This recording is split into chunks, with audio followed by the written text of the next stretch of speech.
Good evening, everyone. I am excited to be here and excited to recommend that the board approve a probationary contract for Ms. Shelby Woods, and I'm also going to tell you a little bit about her. Shelby graduated from Central Michigan University with a Bachelor of Science in Elementary Education. For the past 2 years, she taught at Northwest Elementary and Northwest Community Schools in Jackson, Michigan. Shelby was described by Aaron Bush, principal of Northwest Elementary, as a dedicated, hardworking, and inspiring educator. Mr. Bush continued to express that Shelby is intentional about the relationships she builds with students and staff and is proactive in her behavior management approaches. Shelby's colleagues at Northwest described her as a team player, a great listener, and helpful. She is a student-first teacher and centers her teaching experiences around creative, fun, and engaging lessons. Shelby was further described as a driven educator who constantly strives to improve her practice and involves herself in the greater school community. One highlight that stood out to our hiring committee was Shelby's participation and leadership in STEM programs during her high school, college, and professional years. Shelby expressed that she would love to find opportunities to immerse herself in STEAM initiatives here in Williamston. Those who participated on the hiring committee agreed that all of these attributes will make Shelby a great addition to a highly qualified group of educators. It is evident that Shelby is committed to improving her practice and prioritizes the relationship she builds with the students and staff. We are excited to have Shelby join our 5th grade team and be a part of Explorer in Williamston Community Schools. Any questions? All right, we're going to take these one at a time, and then at the end we will do our congratulations. Sounds good. So can I get a motion for hire for Ms. Shelby Woods? Move that the Williamston Community Schools Board of Education hire Ms. Shelby Woods to be a teacher beginning with the 2026-27 school year. Second. Motion by Dave, second by Heather. Any discussion? All those in favor? Aye. Opposed? Okay. Congratulations and welcome. All right, next, Dr. Spina is going to introduce the candidate to hire for Director of Student Services. Good evening, board members. It is my pleasure to recommend that Michelle Rosa be hired for the new Director of Student Services position. As the board knows, we have done a lot of reconfiguring, both in terms of staff and staff structures, but also the tasks that are being handled in different ways at central office. The director position is new for next year, encompassing oversight of the roles of special education, 504, Title IX when necessary, and social and emotional learning. It's designed to be a more student-facing and staff-facing and responsive position, and we think it's going to have a very significant impact on how those services are rendered for students throughout our district. That said, I strongly feel, as did all the members of our interview panels, that Michelle Rosa is the perfect fit for this new role within our district. Michelle and I go way back, having taught here together many, many years ago at the middle school, and then I was able to have firsthand experience with the impact of her leadership and how she responds to staff and students when I was principal at Explorer Elementary. Understanding that since that time, her leadership background has only become more diverse, having overseen several very important programs at the ISD level and then providing invaluable consultation services for school districts around the county. She's even more knowledgeable, and her background has even grown more since I had the opportunity and privilege to working with her. I don't know, it was probably 13 years ago, so way back in the day, I guess. Michelle impressed the panels, all members of our very diverse panels throughout the interview process with not only her knowledge of special education law and resources and processes, but also delivering on what I knew to be her reputation in terms of being an efficient and timely manager of special education who puts students at the forefront and can rally and support staff to make sure that their needs are met in a timely manner.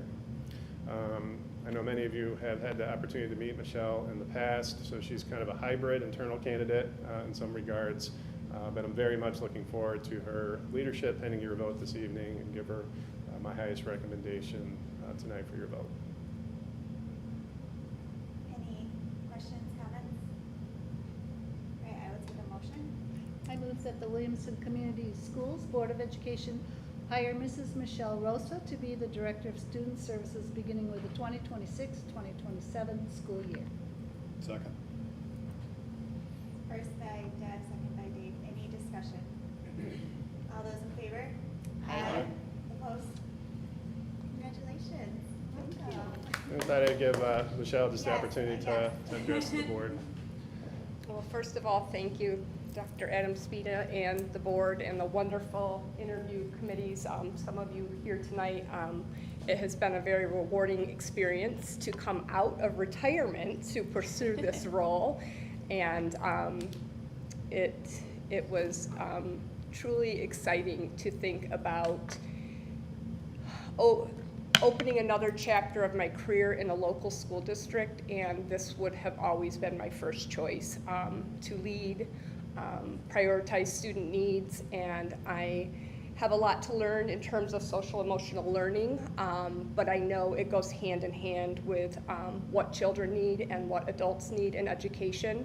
So as I learn that part of the role, I will make sure it is embedded in everything that I do, and in my role as the Director of Special Education and Special Education Programs. So again, thank you to all of you for this opportunity. I am extremely excited and glad to be back.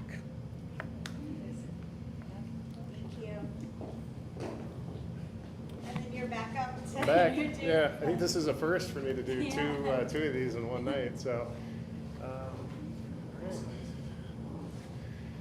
All right, so it is also my privilege to recommend to the board that Chris Armour is hired as the next principal of Williamston High School.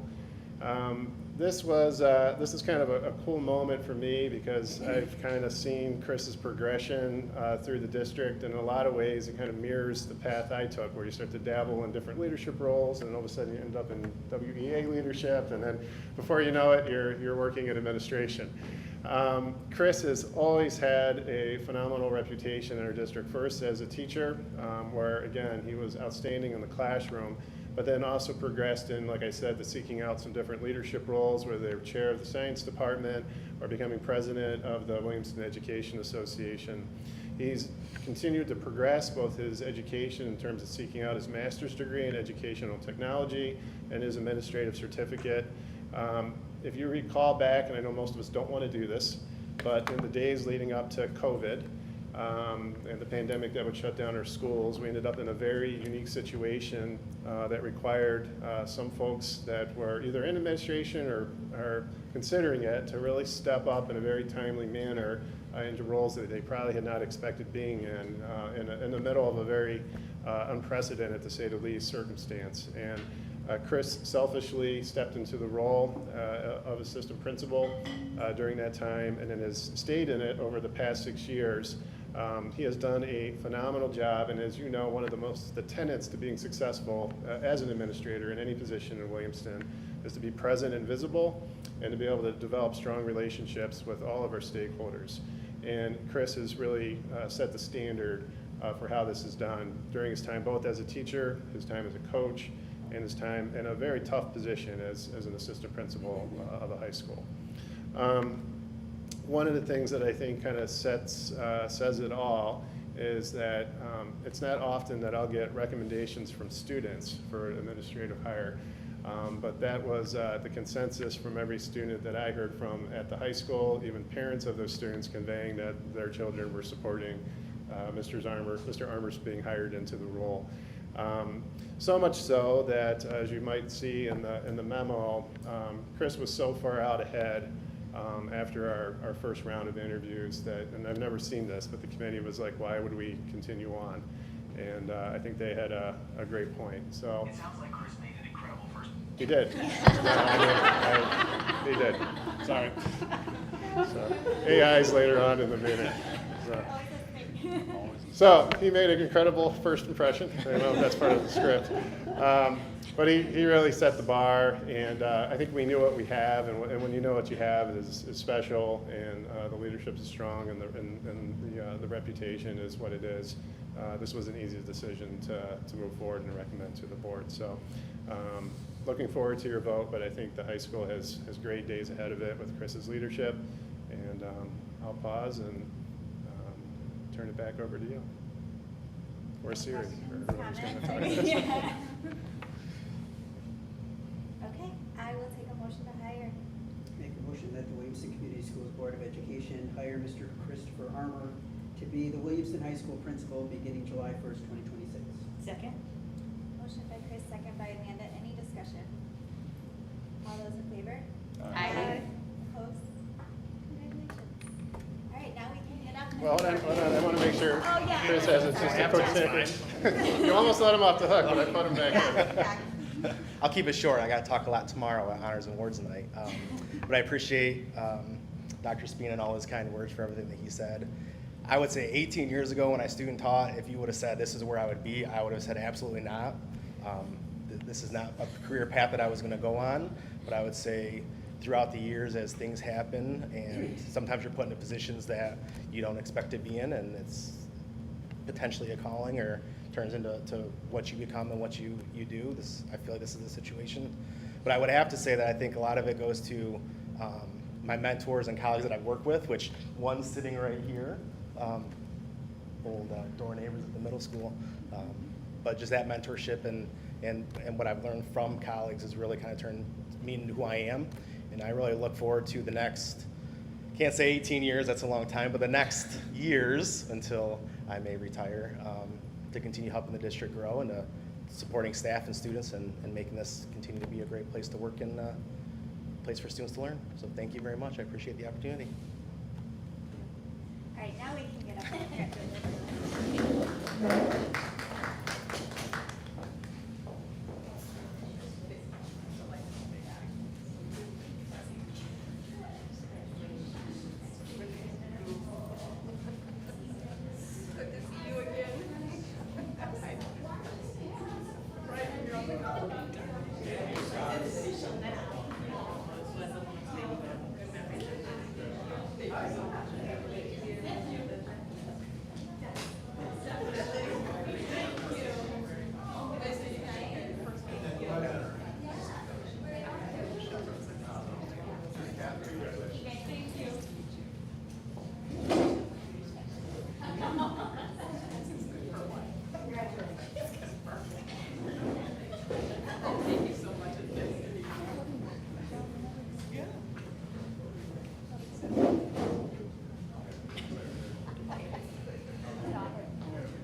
Does not work.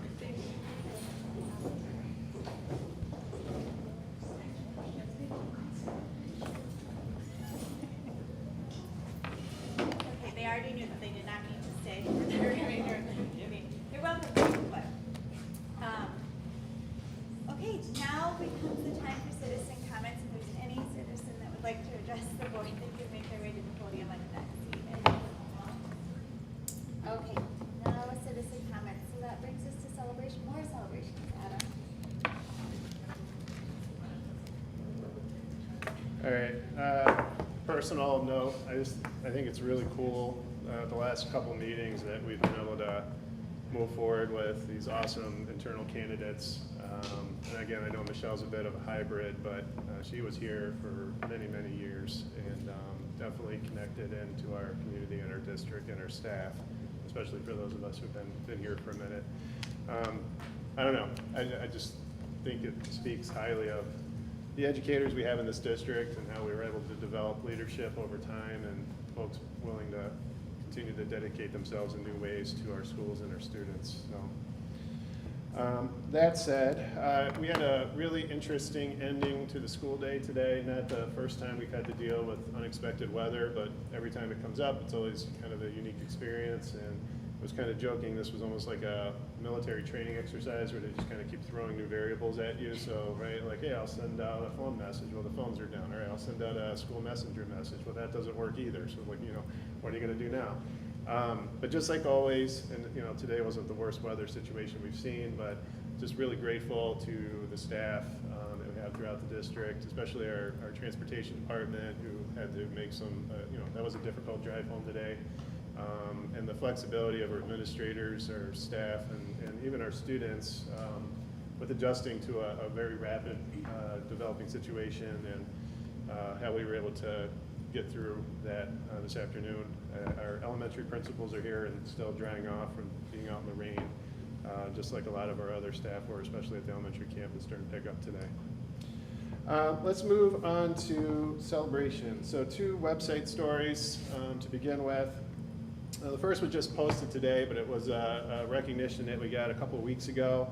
And this was Discovery Elementary being designated by the state of Michigan as a green school. This had to do with a number of the initiatives that the building is undertaking, particularly those led by the Young Fives classrooms. Part of this you saw examples of if you were able to attend the garden celebration last week, and I think that was actually a nice tie-in to this recognition. Everything from their efforts to recycle, the pollinator gardens that are maintained throughout the year. And so you kind of package all those efforts together, and it was nice to see that the state has recognized the school for their work in terms of providing environmental stewardship, and also the opportunity that students are having to learn in authentic ways about nature and environmentalism and all those related pieces. So congratulations in particular to Courtney Ramirez and Becky Derling for their pushing forward to earn that designation. The next story was one that I know all of you were present for, but we were able to get it posted up on the website now, which is just recognizing the groundbreaking at Explorer Elementary. Had a number of nice photographs that were provided by the photographer that we had attending, and so those will be posted. Those are posted on the website, and we'll try to get them distributed accordingly in some other places. We also have the ceremonial shovel that was used, and so if you've been in the conference room at Central Office, we have several of the shovels from previous groundbreaking ceremonies over the year. This shovel will be added to that collection to represent the start of that construction process. Just a few other celebrations that haven't been posted on the website. On Friday, we hosted the regionals for track, and which was actually really cool. It was a great evening for that. Teams and the kids did exceptionally well. But I do want to recognize Paige Paulson for his work on getting the scoreboard that was approved by the board this past winter up and operational. He kind of had this goal of getting it set up to run for the regionals in track, and I never thought that he'd actually be able to get it done, considering how complicated that was. Not only the installation, but the programming. They literally got the programming to be able to do the things they did at the track meet Thursday night last week. So during the day on Friday, Paige and Zahara from the tech department were able to get up there and get it working. And I'll tell you, it just changes the experience as a person sitting out in the stands, because now you can see who's running in what lane, you know where the Williamston kids are, you can see their times, you see the results as soon as they finish the race. It's just really, really cool, and it'll be neat to see what they can do for, as we get to learn it a little bit more. And the video production class gets its hands on the software, the programming, the use of the digital cameras that accompany the scoreboard, and see what they can do with it once they have some time to work on it. So we're only going to grow into it, but for having less than 24 hours to figure it out, it was really cool to see that at the track meet. So really appreciate Paige's leadership. I also want to note that with that scoreboard being installed, we've now completed our goal of updating all the scoring systems throughout the district, which took about 5 or 6 years. But if you go to any of the varsity playing fields, including swimming, which has you can't necessarily see it, but it's got a new scoring system just within the last few years. And again, when you come into Williamston for any type of sporting event, what's the one thing we know you'll look at while you're there, right? We all look at the scoreboard. And so, I mean, that just says something about the care and the representation it shows, and I think reflects the district in a positive light. This week is also the last week for seniors. A lot of celebrations for them, which will commence actually tomorrow with Senior Awards Night and Senior Project Day, and then continue on throughout the week. And obviously we have several more opportunities to recognize them, including commencement, which is coming up. But I do want to point out that this is the last week for what has been an awesome senior class so far has been an awesome senior class this year, and we'll have more to say about them in the coming weeks. And then lastly, just something that happened last night, which was the MSA, Math Science Academy Showcase event. Really nice event. WILX was there to cover it, and they released a story on it today, which did a really good job of kind of highlighting the purpose of it and some of the work the students had put in. One of the things I really liked this year was that there were a lot of, and I don't know if this was intentional or not, but there were a lot of like kid-friendly activities. So for younger students who might have attended, there were a lot of like really engaging hands-on projects. And so, I mean, you could drive a mini Cyber truck, you could make a paper airplane and shoot it through a paper airplane shooting machine, for lack of a better term. They had a thing that you could make coffee, a thing that you could make your own ice cream, and then it had like robots that put like the sprinkles on the ice cream, and miniature golf. I mean, just a lot of really cool hands-on activities that especially younger kids would get really motivated in. So if you had an elementary kid that wants to create video games, they had a group there that built a video game, and you can kind of learn how that worked. And then the junior class with their research projects, a lot of really interesting topics that I think are really pertinent. So for example, one about the benefits of exercise early in the morning and how that impacts academic success and student learning throughout the day. That's a really pertinent, timely topic that's been continued to be looked at in education circles over the last many years. And then interestingly, a project on AI and how that might help or hinder student learning, which led to an interesting conversation around where we're going with AI, especially under high school in the future. So those are just some examples, but a really nice event, as always, with the MSA Showcase. All right, those are celebrations. I always close this, especially this time of year, by saying there's a lot going on, and just because I don't mention something here doesn't mean it's not important. If I miss it this time around, we'll try to catch it later on. Any questions I could address? Okay, for our education update, we have middle school education update and student handbook. Mrs. LeFleur and Mr. Spinowski. Your last one.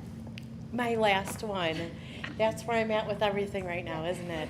My last I have one. some Hopefully Kleenex. this was if a. you need Kleenex, Yeah. I have some right here for you. Well, this I do get a When little you shed a sentimental, tear, so little- I'm glad it's there, just in I case do. I do get Let a me little know. I'll sentimental. run it right up to you. Yeah, hopefully the last stormy weather day Yeah. of my career. That'd be good. That'd be nice.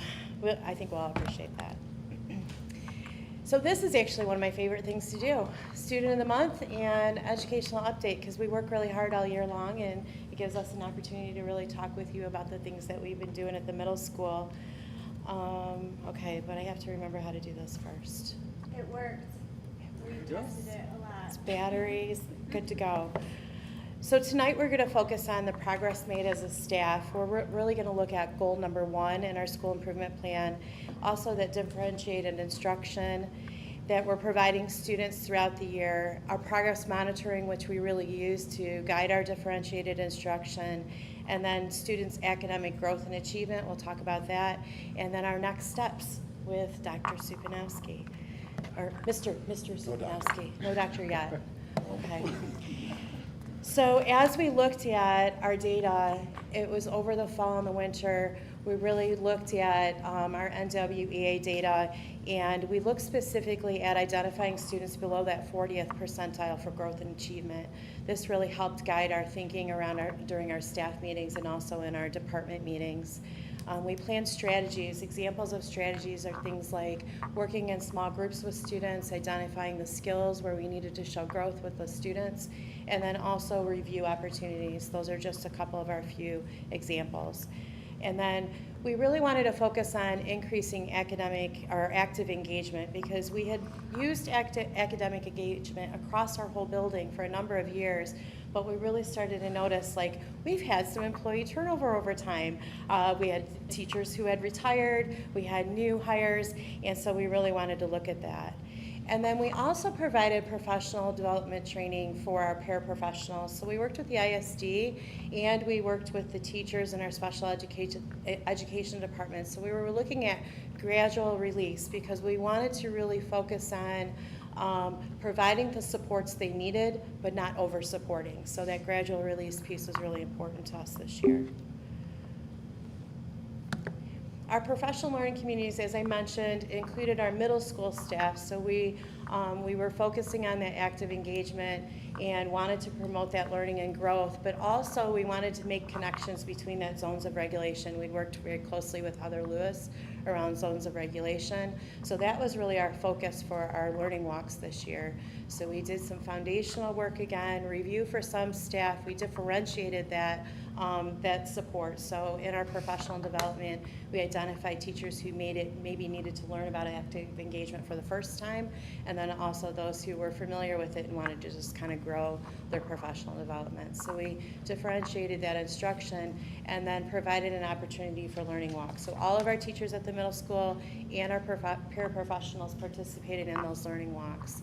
And then making those connections around zones of regulation. So Heather Lewis worked with us, and she looked at the active engagement strategies and identified which engagement strategies do we need to use within certain zones. So when we notice we have our first hour students and they're kind of sluggish and they're tired, we can do some active engagement strategies that involve movement to really get them involved in learning. And so the pairing of those ideas was really helpful for our staff and our students. And then we revisited our collaboration with the high school. It had been years since our high school and our middle school staff, we came together as a secondary team. It was like pre-COVID. I know we like to think about things before COVID, after COVID. So our leadership teams at the middle school and the high school, they discussed with their individual teams, do we want to make time this year for that collaboration? And we did. So we did that during second semester. So teachers really ended up talking about not only the curricula that we're covering, but also the skills that we're teaching and the expectations that we have for students. So it was really that collaborative conversation that it was like, oh yeah, we're doing that at the middle school and we're doing it at the high school. An example is in the science department, they talked about, all the teachers talked about, we have claims and then we expect students to provide evidence, and how do we get them to support their evidence, to support that claim with their evidence. So the conversations were really rich. I know you were there to hear a lot of them too, and it really did allow us to then go back to our buildings and say, okay, we're doing the work that needs to be done at the middle level to get them ready for the high school. So that was a celebration for us with our professional learning communities. All right. So I get the fun job of sharing all the exciting data. So all those things that Deb mentioned, the differentiated instruction, the vertical alignment, the zones of regulation, all plays a part in that student's growth, right? So what you see on the screen right now is our reading NWEA growth data. We're looking for everybody to be, I think there's a laser pointer on here somewhere. I don't know how to use it. The pointer. I'm not going to mess with it. So anyway, we want to be in that upper top right quadrant there. So as you can see here, all three grade levels were able to kind of meet that goal of being in that high growth, high achievement category that we're looking for. So we're kind of using that 50th percentile for growth, and then obviously the achievement 50th percentile. And we're using that quadrant as kind of being that marker for us to hit for you being high growth and high achievement. So it kind of broke down the median grade levels there for you. 8th grade was 50th percentile for growth and 70th for achievement. 7th grade, 62nd percentile for growth and 71st for achievement. And then that 6th grade group was 56th percentile for growth and 64th percentile for achievement. So good data for our SIP. So, and then looking at our math, this is where I think it's been our strong point for the middle school over the past several years is our math department and the work that they're doing, obviously with that differentiated instruction and all of those things that Deb mentioned prior to. So we have really good growth here for our math students. The median growth for the 8th grade was in the 56th percentile with achievement of 80 in the 80th percentile, which is really good. And then that 7th grade was 71st percentile for growth and the 77th percentile for achievement. And then that 6th grade coming in, making that transition to the middle school, did a nice job of growing at the 67th percentile and the achievement at the 66th percentile. You know, one of the things I meant to mention earlier is that when we established the morning tutoring this year, math was one of our focus areas, and we did collaborate with the high school. So we had students from NHS and The alpha, yeah. the math. I wrote it down. Alpha, theta, Yes, that thank one. you. And so they also, in addition to our teachers providing the math tutoring, they also provided math tutoring this year. So that's something that we were very thankful to have, and it's definitely showing in the growth that's happening here. And then our celebrations, obviously, kind of activities that we use to meet that growth and those achievements. Deb talked about that differentiated instruction. We're making sure that those teachers have time to obviously look at the data, and then time to sit and collaborate with each other in order to make that differentiation happen. We're making sure that we're actively engaging our teachers in our PLCs so that they can actively engage the students in the classroom. Then Deb mentioned like that ability to have that vertical alignment and have those conversations to make sure that the middle schools were aligning with kind of those expectations for the high school, so that when students complete their time here, they're moving up into the high school and able to perform kind of right where they left off here at the middle school. And then we're making sure that we're using that academic overtime, that AOT time, to make sure we're doing small group instruction and really assisting those students that need that additional help in the subject areas, as well as making sure we're using that time to reteach and enrich students in those subject areas. And then, like, looking at the breakdown of the NWEA data, our strong points kind of at the end of this third test that we did in the spring were the informational text, which we have done a really good job of making sure that's cross-curricular things. So science and social studies and math are really kind of helping drive that informational text and kind of hitting that home, while we're leaving with an addition of that vocabulary, right? Subject area specific vocabulary, and then the ELA department's really bringing home that literary text.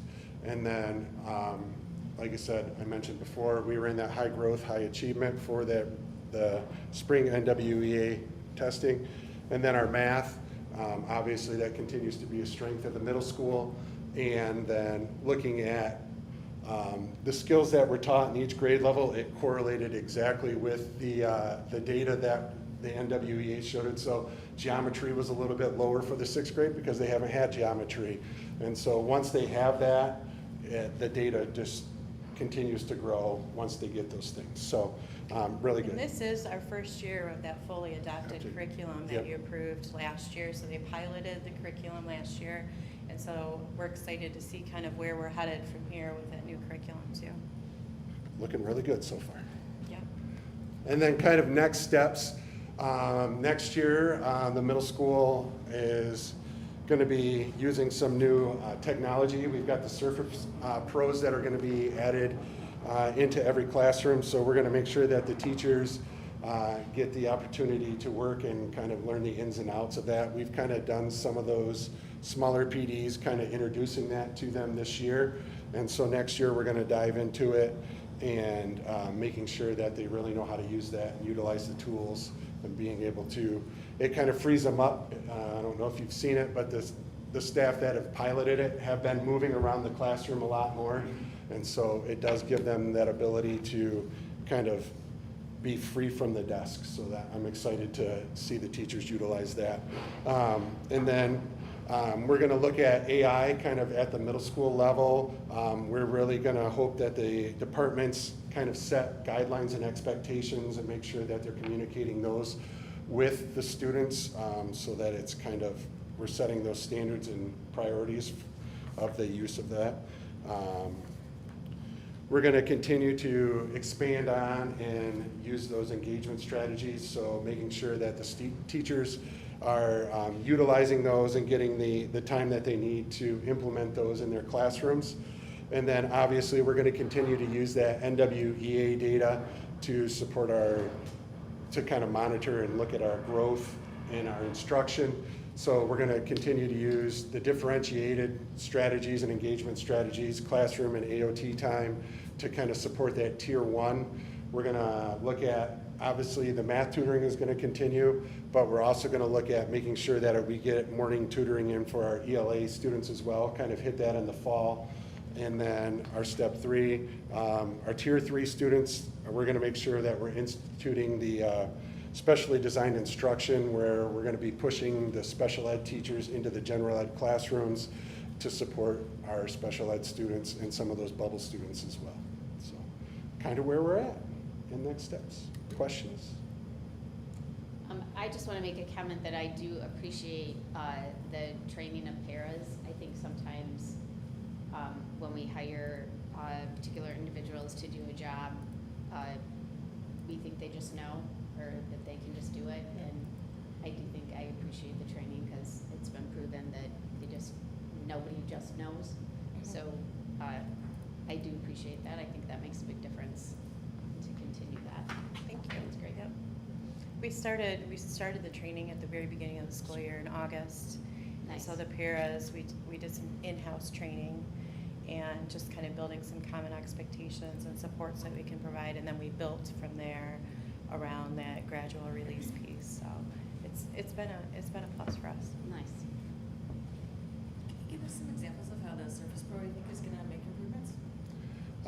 So instead of the teacher being, like, we've got the document cams now, right? So instead of the teacher being stuck at the document cam, they're really going to be able to take that Surface Pro and use it to write on, and it'll go right up to the screen. So, you know, if they've got a hot spot in the classroom, that just the adult presence and proximity there, they can just take that Surface Pro and kind of move over to that area.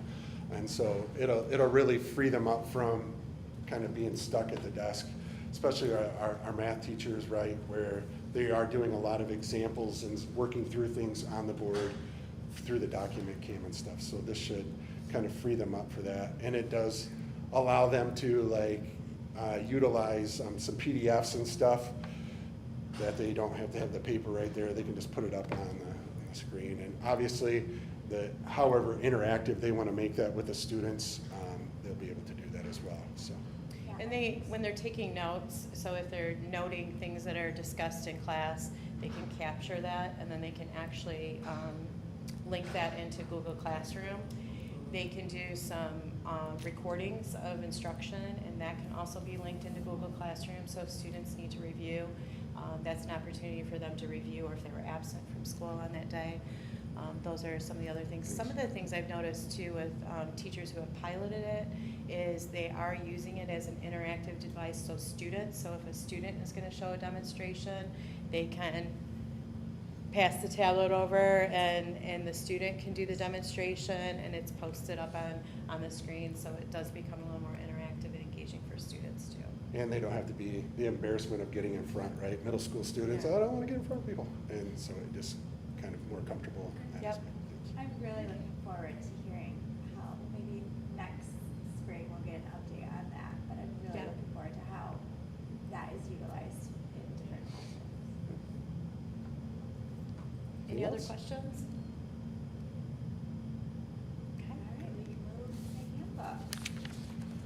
the handbook. Handbook changes are fewer this year. So a majority of them are related to new hires. So there will be some updates to the handbook once Mr. Supinaski transitions into the role of principal and adds his pieces in there. So on pages 5 through 7, you notice the changes and the updates are really related to the new hires. And then on page 6, we made adjustments to the changes in the roles and responsibilities of administration and the board. And then 7 and 8, it's just contact information that'll change with kind of changes in roles. And then on page 12 of the handbook, We added Graduation Alliance. This is a limited opportunity that we provide students for online curriculum, and it really is when I said limited, it really is in times when students are unable to come to school for an extended period of time. An example would be maybe they're on medical leave for an extended period of time, or if they've been expelled, and we want to still provide opportunities for learning.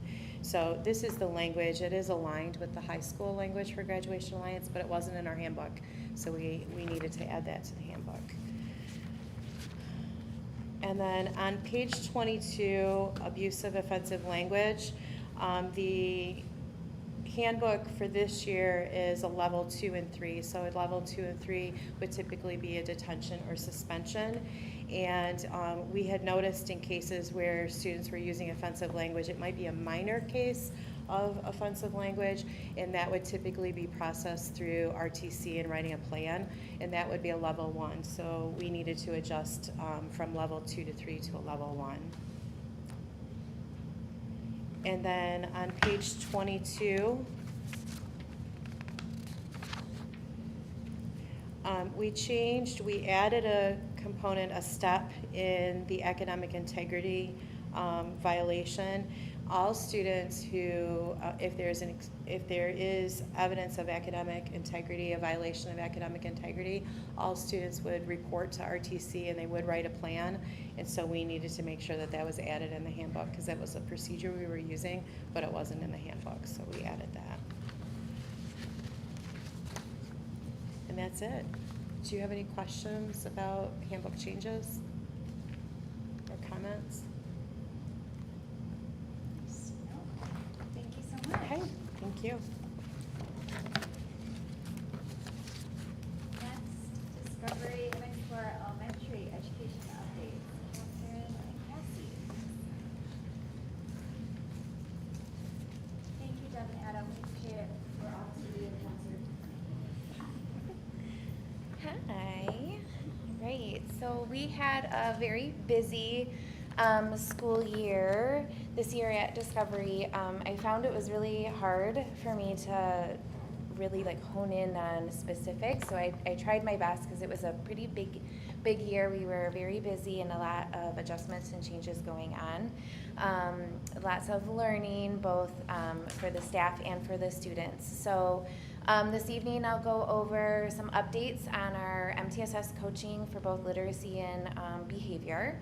I'll provide an update for our TLC program. This is the third year of the TLC program.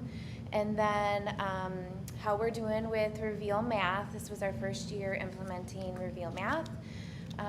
Our Discovery Kindergarten and Young Fives team worked really collaboratively with Little Hornets this year, so I thought an update on that would be beneficial. And then just some plans for looking into ahead to next year. So to start, our MTSS coordinator, Allison Scott, this is her second year working under the 35A grant. So through that, she is working with the Discovery teachers and then also with the ISD. And she is focusing some of her efforts on that coaching lens. So the idea of supporting students in their literacy achievement and their literacy development through supporting teachers in their literacy instruction. And so last year was our first year with that. So Allison really focused last year on supporting, learning about that process and what that was going to look like, but then also supporting some of our new teachers or our brand new teachers. This year we expanded that role a little bit more. So Allison updated her schedule. So instead of supporting students in intervention 5 days a week, we bumped that down to 4 days a week, and then that gave her one full day every week to meet with teachers. So that looked like going in to do observations in classrooms during bookworms instruction. It looked like pushing into the classroom and coaching alongside during instruction with teachers. It looked like one-on-one coaching sessions. So this was something that she did with all of the staff. So she pushed into classrooms young 5th through 2nd grade. And then teachers who had more specific goals or areas that they wanted improvement on, they had a way of reaching out and contacting Allison to get that individual support. So lots of great feedback with that this year, lots of learning on best ways to adjust her schedule to meet the needs of the teachers. So we'll make a few tweaks in her schedule for next year and just kind of how she can get into classrooms more, but a really great opportunity and lots of great collaboration going on and learning from each other. Going along those lines of that MTSS coaching piece, this was also Kylie Densmore, our behavior specialist that we share with Little Hornets. This was her second year. And so we aligned her programming, took a lot of the things that we learned from last year and her small group interventions that she provided and the support that she provided to Discovery and the teachers and then the students. We adjusted her role, so she's doing 6-week coaching rotation. So what that looks like is the first half of that 6 weeks, she's meeting in small group interventions with students on specific social emotional learning goals. Then that second half of her 6-week rotation, she's continuing those small group interventions, but she's also now pushing in and doing that coaching piece in the classroom with that specific student and that specific teacher.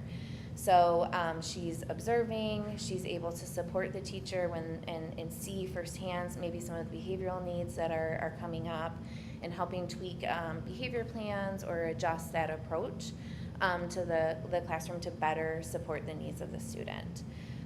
So students are either identified through, we had a screener that teachers filled out in the fall, so we used that to help identify students. Our problem-solving process also helped identify some students, and then teachers had the ability to request if they wanted help with a specific student.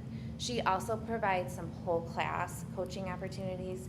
We saw in a few classrooms just areas of specific support that was needed. Maybe it was problem solving, maybe it was some strategies on friendship making skills. So she also pushed in and did some whole class coaching experiences as well. And then for our TLC update, this year, Christy Shannon is supporting students in every grade, kindergarten through 5th grade. We have a lot of things to celebrate with this program. We definitely are seeing a decrease in behavior on students that she's supporting. We're seeing students in her program a significant increase in the amount of time that they're spending in their general education classroom. And we're also noticing that students in her program who had para support for a good chunk of the day, we're seeing that we throughout the year have been able to peel back on some of that para support and provide some more independence for our students. Knowing that some of the needs of our students in the TLC program are a little bit more, we have strategic bi-weekly TLC problem-solving meetings, so that is with administrators, social workers, and then the TLC teacher, Mrs. Shannon. And then we also, in addition to that, have regularly scheduled team meetings that include everybody on the IEP team and paras that support those students. And Slumberkins continues to be a wonderful resource and widely popular amongst the TLC students. They love the program and find it to be really engaging. For Reveal Math, we're finishing up our first year under this new curriculum. The teachers have been really great at accepting that role as being a learner through this process and giving each other grace as they're learning this new curriculum and a new approach. So in August, we started out with PD from Reveal just to get our bearings with the new program. And then in November, the Reveal also came in and did some training on Alex, which is a online-based intervention program for our students. And then we really focused on specific time to collaborate with within their grade level as they were getting to know this new curriculum and problem-solving hiccups that they were coming across, giving them plenty of time, whether it be through staff meetings, PD, or grade level meetings, allowing them that time to collaborate and discuss what's working, what's not. And then just this past month, we had half-day small group coaching opportunity. So one of the Reveal coaches came in, and teachers raved about that experience and are asking that we do that again next year. It was really nice. We did it in small groups of 3 based on grade level, and it was a really beneficial time. And then I think this is last. We have our Little Hornets in Discovery collaboration. So recognizing that transition from preschool to young fives and kindergarten can be a pretty big transition. We spent a good chunk of our year collaborating with Little Hornets, and feedback from both Little Hornets staff and Discovery staff has been really positive. So we're hoping to do this again next year. So we did classroom observations across both buildings. So Little Hornets would come to young fives and kindergarten rooms. We'd go to the preschool rooms. And then we took some of the professional development half days to come together and discuss what we saw. So teachers were going into the classrooms and kind of having that lens of better understanding the environment that Little Hornets is coming to kindergarten from, and then Little Hornets kind of looking at where are my students going to be going for next year, and then collaborating on ways that we could help bridge that gap and help make that a successful experience. We also implemented buddy rooms, so a young fives or kindergarten classroom and a Little Hornets classroom buddy up and do projects together. That's been a really positive way to kind of get those preschool students over and into a kindergarten classroom and comfortable in that kindergarten classroom. We also spend a lot of time collaborating on updating our transition documents. Also just making sure that information that we're getting is the best and most accurate information that we can get, and helping with that placement process. And last, we just a couple weeks ago had our first roundup. We did a pilot of a young fives and kindergarten roundup, and we adjusted that roundup process. I had a lot of fun, got a lot of really great feedback, and we look forward to doing that again next year. Moving forward into next year, we so after surveying staff, the staff in regards to math are really looking forward to having some time to go into other teachers' classrooms and observing teaching this new math curriculum and learning from each other. They've also asked to reach out to other districts that have maybe been using Reveal Math for a little bit longer and seeing if we can't learn from their experience as well. And then also looking at that across grade level collaboration. Our MTSS coaches are going to continue to just make those adjustments to their schedules, making sure that they're aligning their time that they can get into classrooms with those instructional blocks and with teacher schedules, and then continuing to get feedback from teachers on best ways to improve their support and their accessibility. We have some big family engagement goals for next year. Our Roundup pilot was kind of the start to that and getting families into Discovery and a little bit more active. And so we are planning a fall family engagement night that has a literacy focus. We also started implementing Ukiro, which we trained a small group of staff. This is like a crisis prevention team. We trained a small group of staff in that in January, and so we're looking to expand on those that are getting that support and that training. So we're looking at an August PD.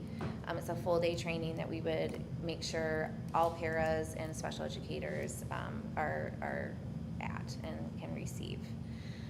Feedback from staff at Discovery is they would love to continue the collaboration with Little Hornets, and after a year of a new math pilot, they're looking to revisit conscious discipline.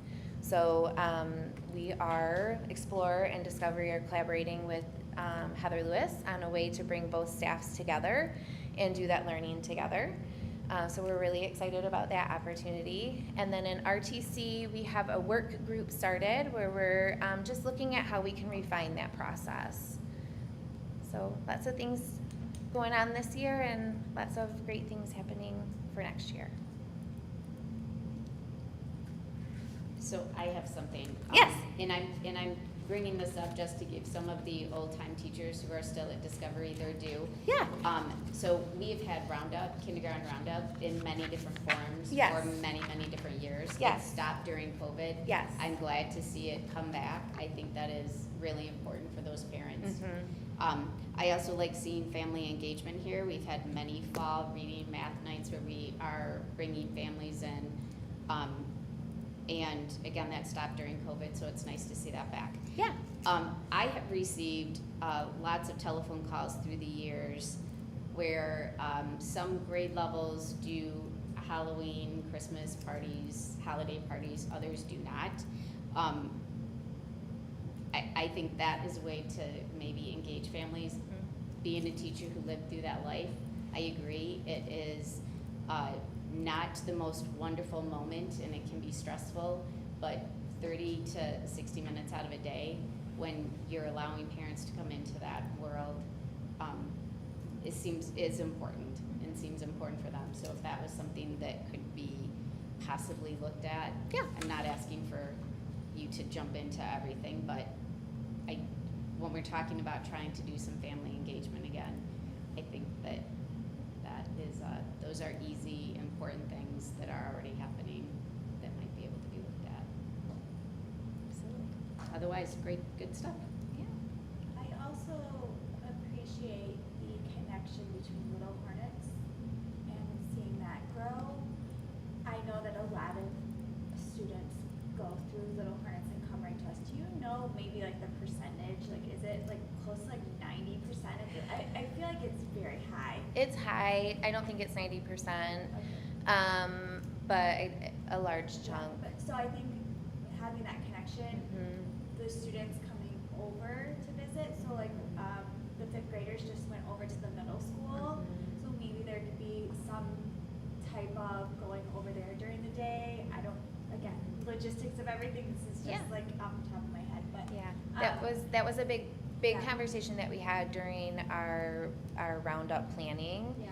Was in years past, and I don't know what it was like before I was here, but in years past, the roundup experience we did offer was not open to Little Hornets. It was an opportunity for us to get to know students that were coming to us that were from different programs. Right. And so we talked a lot about the benefit of bringing those kiddos into and making them part of that experience. So yeah, I agree. Yeah. And then collaboration between teachers, Mhm. getting feedback, and all that happens there is all good things. I think that it must be something new because Little Yeah. Hornet, like my kids went through Little Hornets, Mhm. we went to Roundup. Like, Mhm. Yeah. so, and I do know it has morphed into many different things. Yep. And Yep. became an evening thing, Yeah. a day thing. Yep.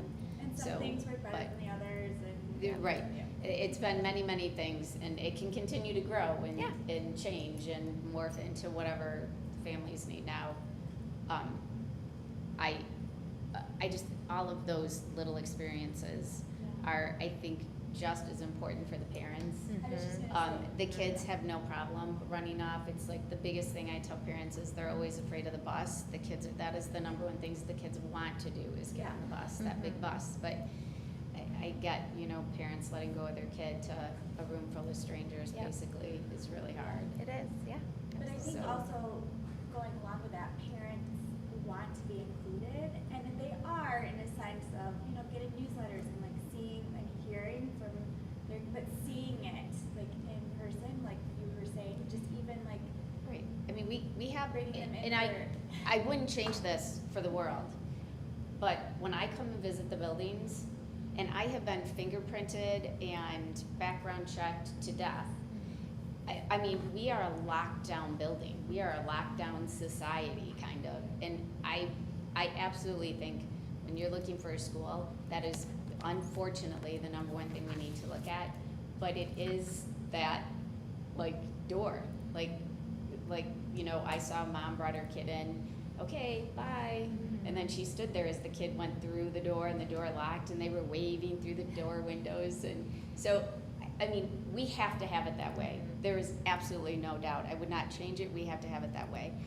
But trying to find those times or moments where we could open the door, like, isn't it in, like, what is that movie, the kid movie with the ice queen?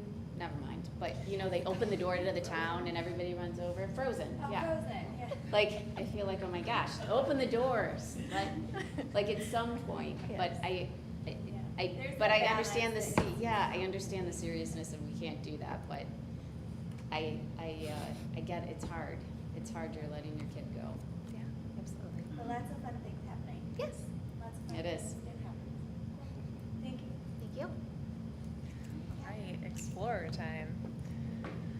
So, we snuck a little fun slide in there earlier that you guys didn't show, but we took pictures after the rainstorm today, and we were all soaked. But if you look back at them at the original slides, you'll find it in there. Oh. It's all good.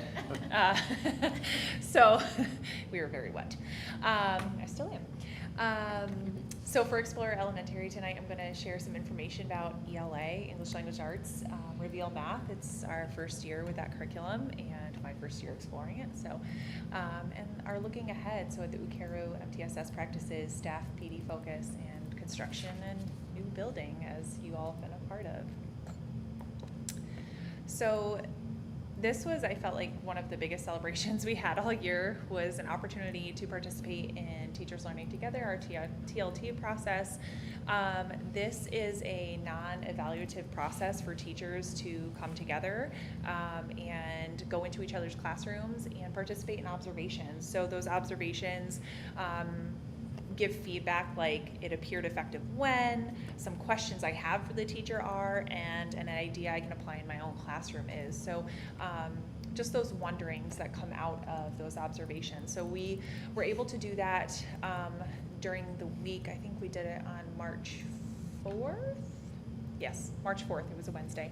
And then we actually had a quick debrief after, and then we spent more time together on March 6th at our afternoon professional development day in grade level team. So it was an opportunity to kind of look at our ELA practices in that vertical alignment, what's happening in each other's classrooms. Specifically, one person taught the lesson, the rest observed, and it was really awesome to spend time together and hear the feedback for the teachers and teachers asking questions about how did you know to do that, or wow, I saw you do this and I really want to take it back with me, or can I come back because I really want to see you teach again. Another thing that our teams have been looking at are the curriculum maps and pacing guides. So Bookworms was selected for really for shared reading. There was, building up those reading foundational skills, K through 5, looking at the application of those skills, and ELA is an area that we want to continue to unpack to further support student growth in reading and literacy. And so with this Teachers Learning Together model, we are going to continue that as a practice, but it was really nice to, even with the heavy load of Reveal this year, spending time and focusing back on ELA. So with that, one of the areas that I have taken a very deep dive into is 4th grade literacy. So this year, I spent quite a bit of time with our MTSS coordinator, Pam Daniels, and we went through a lot of data. So we reviewed MSTEP and NWEA data from 2021 to 2025. And so we took proficiency averages for the teachers in every grade level. We took proficiency averages for teachers in NWEA in every grade level. And one of the things that we really got to dive into and were interested to see was how the data from NWEA was significantly better percentage-wise in proficiency than MSTEP. And so then we broke it down into those categories of literary text, informational text, and vocabulary, taking a look at how students were growing and what that looked like. One of the challenges with MSTEP is that you typically get those full results in the fall after students leave your classroom, so it doesn't necessarily support instruction because it does give you some ideas, but as we know, children change cohort to cohort and their needs change, and that's where we are really getting some really cool data from NWEA.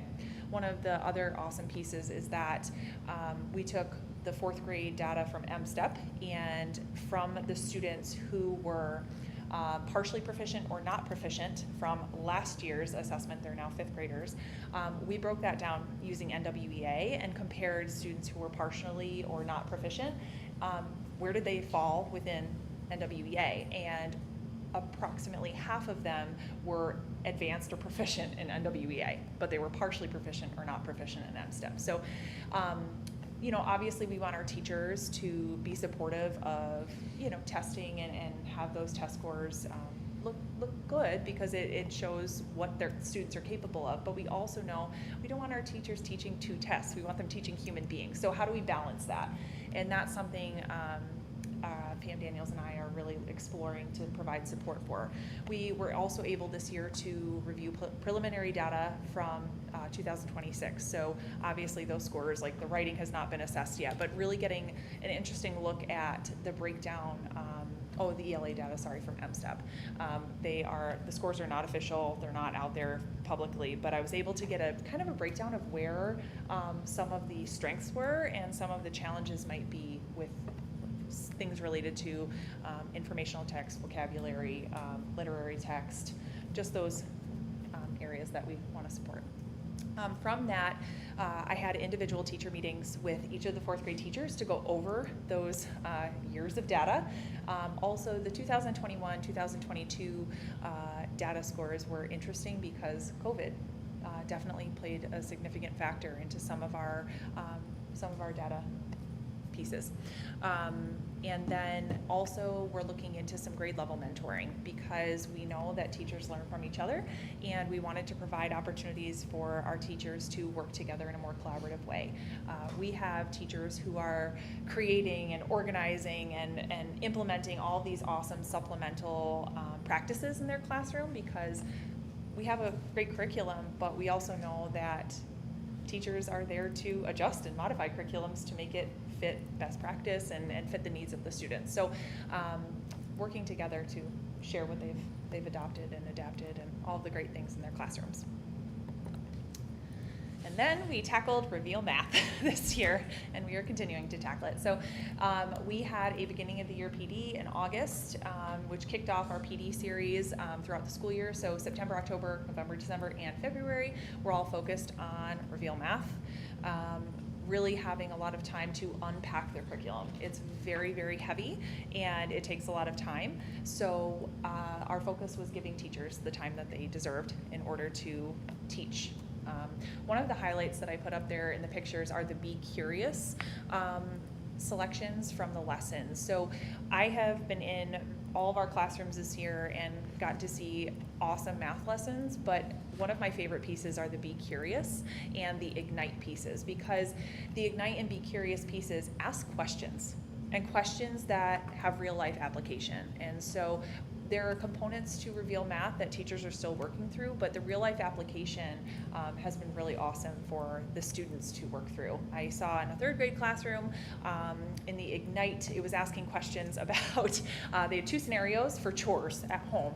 And so they were asked to, would you rather fold laundry? It was some laundry, I think laundry and dishes. And it was like, would you rather fold laundry for 6 weeks and get $5 a week for folding laundry, or would you rather do dishes for 4 weeks and make something like that, $5? And they had to do the multiplication, compare, and it was really awesome. Not only were the students like, oh, I hate dishes, or oh, I hate folding laundry. They're like, my laundry's in a pile, and all these funny discussions that happened. But then the students problem solved, and then were like, wait, but I don't like doing laundry, but I could make more money. And so then they were talking about what they would buy with their money. And so all of those real life applications that we want students to experience with math. Again, the dedicated collaboration time has been huge for our teachers. They need time. And so with that has been the opportunity to also explore the technology that comes with our math curriculum, Alex Adventure for our 3rd graders, and then regular old Alex for 4th and 5th grade. Alex Adventure is definitely more, I say hands-on for students and it's more engaging. The Alex pieces, we're still working with Reveal to find ways so that students can become more engaged with it. And hopefully, my hope is that we can continue to develop and maybe get Alex Adventure expanded into some of our upper grade levels so that it's just a more engaging opportunity. All right, so looking ahead, as Cassie mentioned, we are going to be participating in Paro training at our August PD. That is something that I was able to participate in on the first day it was offered, but we want an opportunity for our staff, our special education teachers and paraprofessionals who are already together to be able to do that. Our MTSS and academic and behavior focus, RTC, our responsible thinking classroom. I have worked very closely with our responsible thinking coordinator this year, Aubrey Grimes, who is phenomenal, and looking at the tier 1 and tier 2 supports that she can provide. Tier 1 being the support that she can provide to teachers by helping if there's an issue in the classroom, going through that restorative process and the making the plan process, but also she has kindly offered her time to provide some tier 2 SEL supports this year, so which has also allowed our school social worker to provide additional tier 3 SEL groups. For conscious discipline, as Cassie also mentioned, we will be, I'll get into that a little more in a second, but we'll be doing some collaborative work. One of the goals at Explorer is to really now move forward with establishing school-wide routines and a continuation of those common language practices, so that students coming from Discovery are still hearing the same things at Explorer, and it's going hopefully going to support those behavioral practices. Another very exciting thing that we have happening at the elementary level is we started the process for hiring an elementary student services coordinator, so an additional administrator on campus, and the vision for Explorer for that is additional tier 2 and tier 3 behavioral support, collaboration with our responsible thinking classroom, our responsible thinking coordinator, and our school social worker to support those restorative practices, going into classrooms to provide behavioral supports, and also mentoring and partnering with teachers for those academic pieces. Just an additional person who can really come through with that collaborative lens. And then at Discovery, a continuation of their conscious discipline practices, and now looking ahead at their practices with Kylie Densmore, the behavior specialist. And then from the professional development lens, we are really going to be focusing on differentiated opportunities. Just like students, staff deserve differentiation, and we all know how it feels to sit in professional learning that isn't applied to us. And so we really want, like Cassie was talking about, giving opportunities for staff to collaborate, work together, especially our paraprofessionals. We would really like them to, this year we started that process. Kylie Densmore was able to support a lot of our special education paraprofessionals to work on those behavioral pieces. Our MTSS coordinators worked very closely with our WIN paras to provide those academic pieces and professional learning. And then for our teachers, we have special education teachers, we have school social workers, we have gen ed teachers. So thinking about all of the people who we work with and what their needs are. So, and again, increased collaboration between Discovery and Explorer. So looking at that vertical alignment of our second graders coming over and thinking about not just academics but behavior. Where are they starting and where do they need to get to by the time that they leave our elementary campus? That is it. Any questions? I just want to commend you on your example of, I don't know, commend you would be the right word. The example you gave with the math curriculum that we're using about would you rather do closed or bars.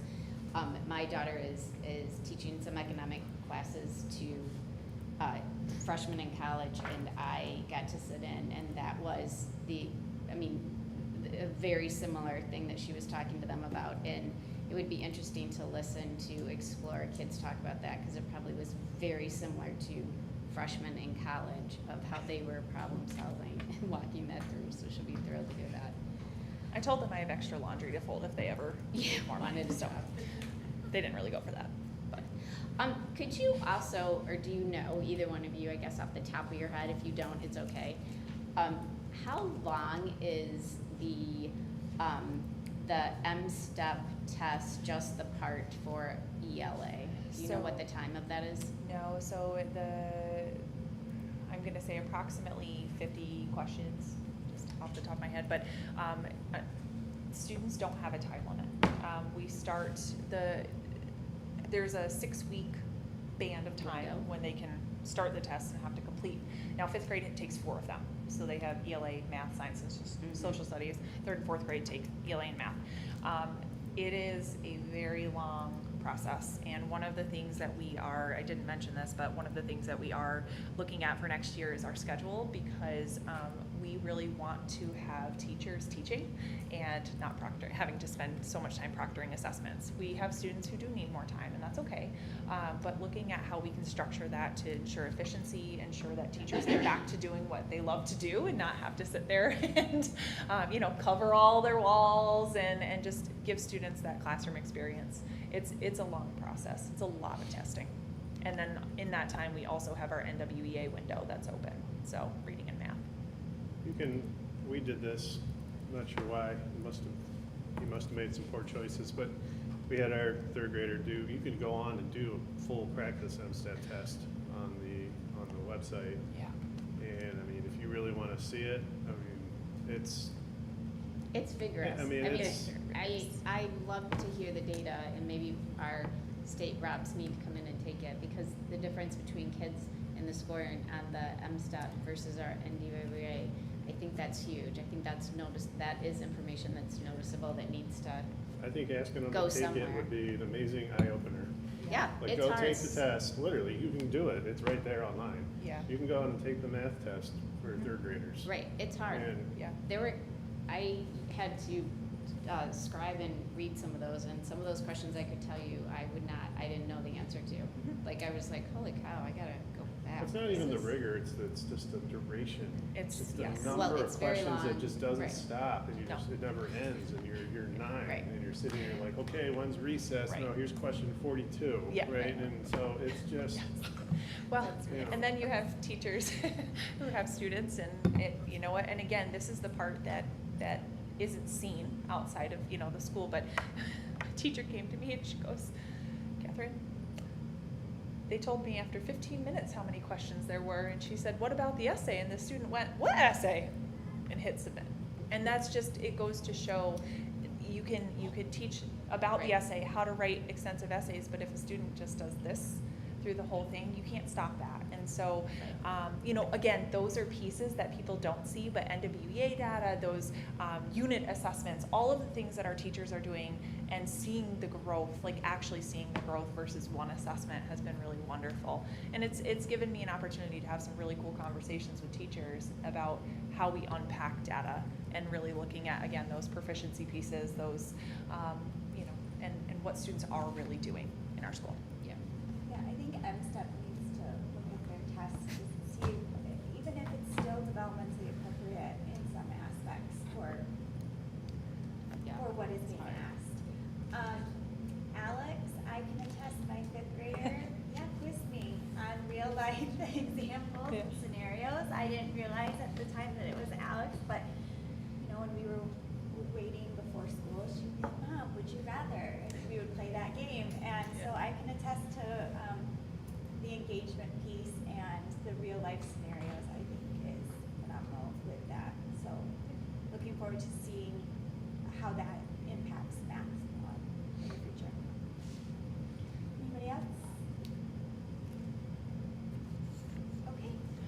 All right. On to handbooks. Handbooks. Great. So, similar to the middle school, we don't have a whole lot of updates for our handbook.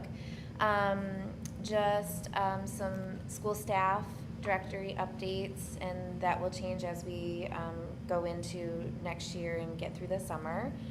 We did update the start time for breakfast, so we're starting that 5 minutes earlier in hopes of helping with getting the number of students who are getting breakfast in the morning through and able to eat. And students are allowed to arrive at 8:25. Yeah. So our breakfast start time was 8:30, but students are arriving and waiting in their lines at 8:25. So we were like, why not open the doors and give them 5 extra Do we minutes? have a lot of kids doing breakfast? Yes. Tons, yeah. A lot. Yeah. Yes.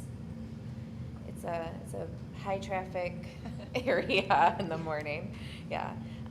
We also updated some of our attendance language to just be a little bit more clear on the timeline for that. And then just for Explorer on page 17, just adding language and communication devices. So currently it just says cell phones, but as I've discovered this year, a lot of children have smartwatches that they text their parents from. So wanting to make sure communication devices covers that. And then for Discovery on page 19 and Explorer page 18, the use of video recording, so some additional language there regarding the use of recordings and in the classroom and school. Just for Explorer on page 19, just some lunch and breakfast information, just removing the year associated with free breakfast and lunch. It had said 25-26, but not sure what the state's going to do with that, so we'll keep it in there as long as we can, but making sure it's just kind of a statement. Discovery has it as such, so just aligning with that. And then on page 28 for Discovery and page 27 for Explorer, adding to items not allowed at school, including stuffed animals.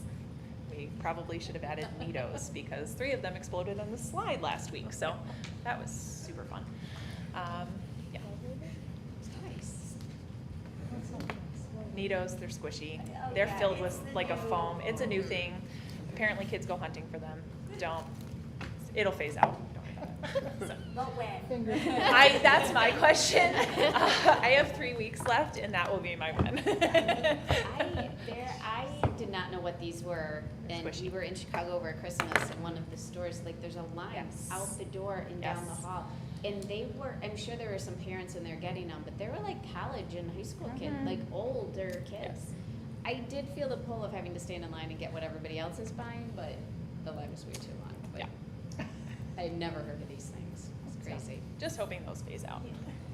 So, For the breakfast, Yeah. you said that it opens at 8:25. Yes. And breakfast stays in the cafeteria. They Correct. no longer are able to take it into So the they are classroom? allowed to take it to their classroom if they arrive, like if they Right are at not the going to cutoff. make it there by 8:45. So like, Okay. let's say they get dropped off in Carloop at 8:43.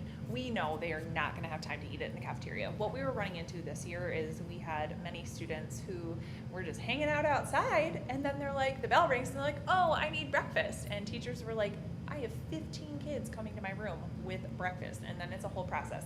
So I've been out most mornings, and we have staff who are like, who know now which kids are going in to get breakfast, and it's a solid cohort of kids. So we're like, nope, in you go, and we send them in, they get to sit and have breakfast, and then they go to class. So it's reduced it. It's not perfect, but we created breakfast passes so that like if a student does arrive like right at 8:45, they can go get breakfast and they get a breakfast pass, so they know they're not tardy, they're not late, that kind of thing. Yeah. Good to have that flexibility. Yeah. Questions? Any other questions? I have shared your photo. Oh, fantastic. We'll look for that later. It looked like a wet dog. That's great. Well, I do want to say on that note, I did tell you this before, but community members really, really did appreciate all the effort that you both put forth and staff in general, helping kids to get into their cars safely and making sure that everything ran as smoothly as possible within the chaos of what dismissal on a normal day looks like, and then you add in the weather. So just thank you, and make sure that your staff knows how much they are appreciated as well. Our car loop ladies are getting Yeah, donuts they're gonna tomorrow. get donuts. They were very wet, as you'll see in the pictures. Yeah. Thank you all. Thank you. Thank you.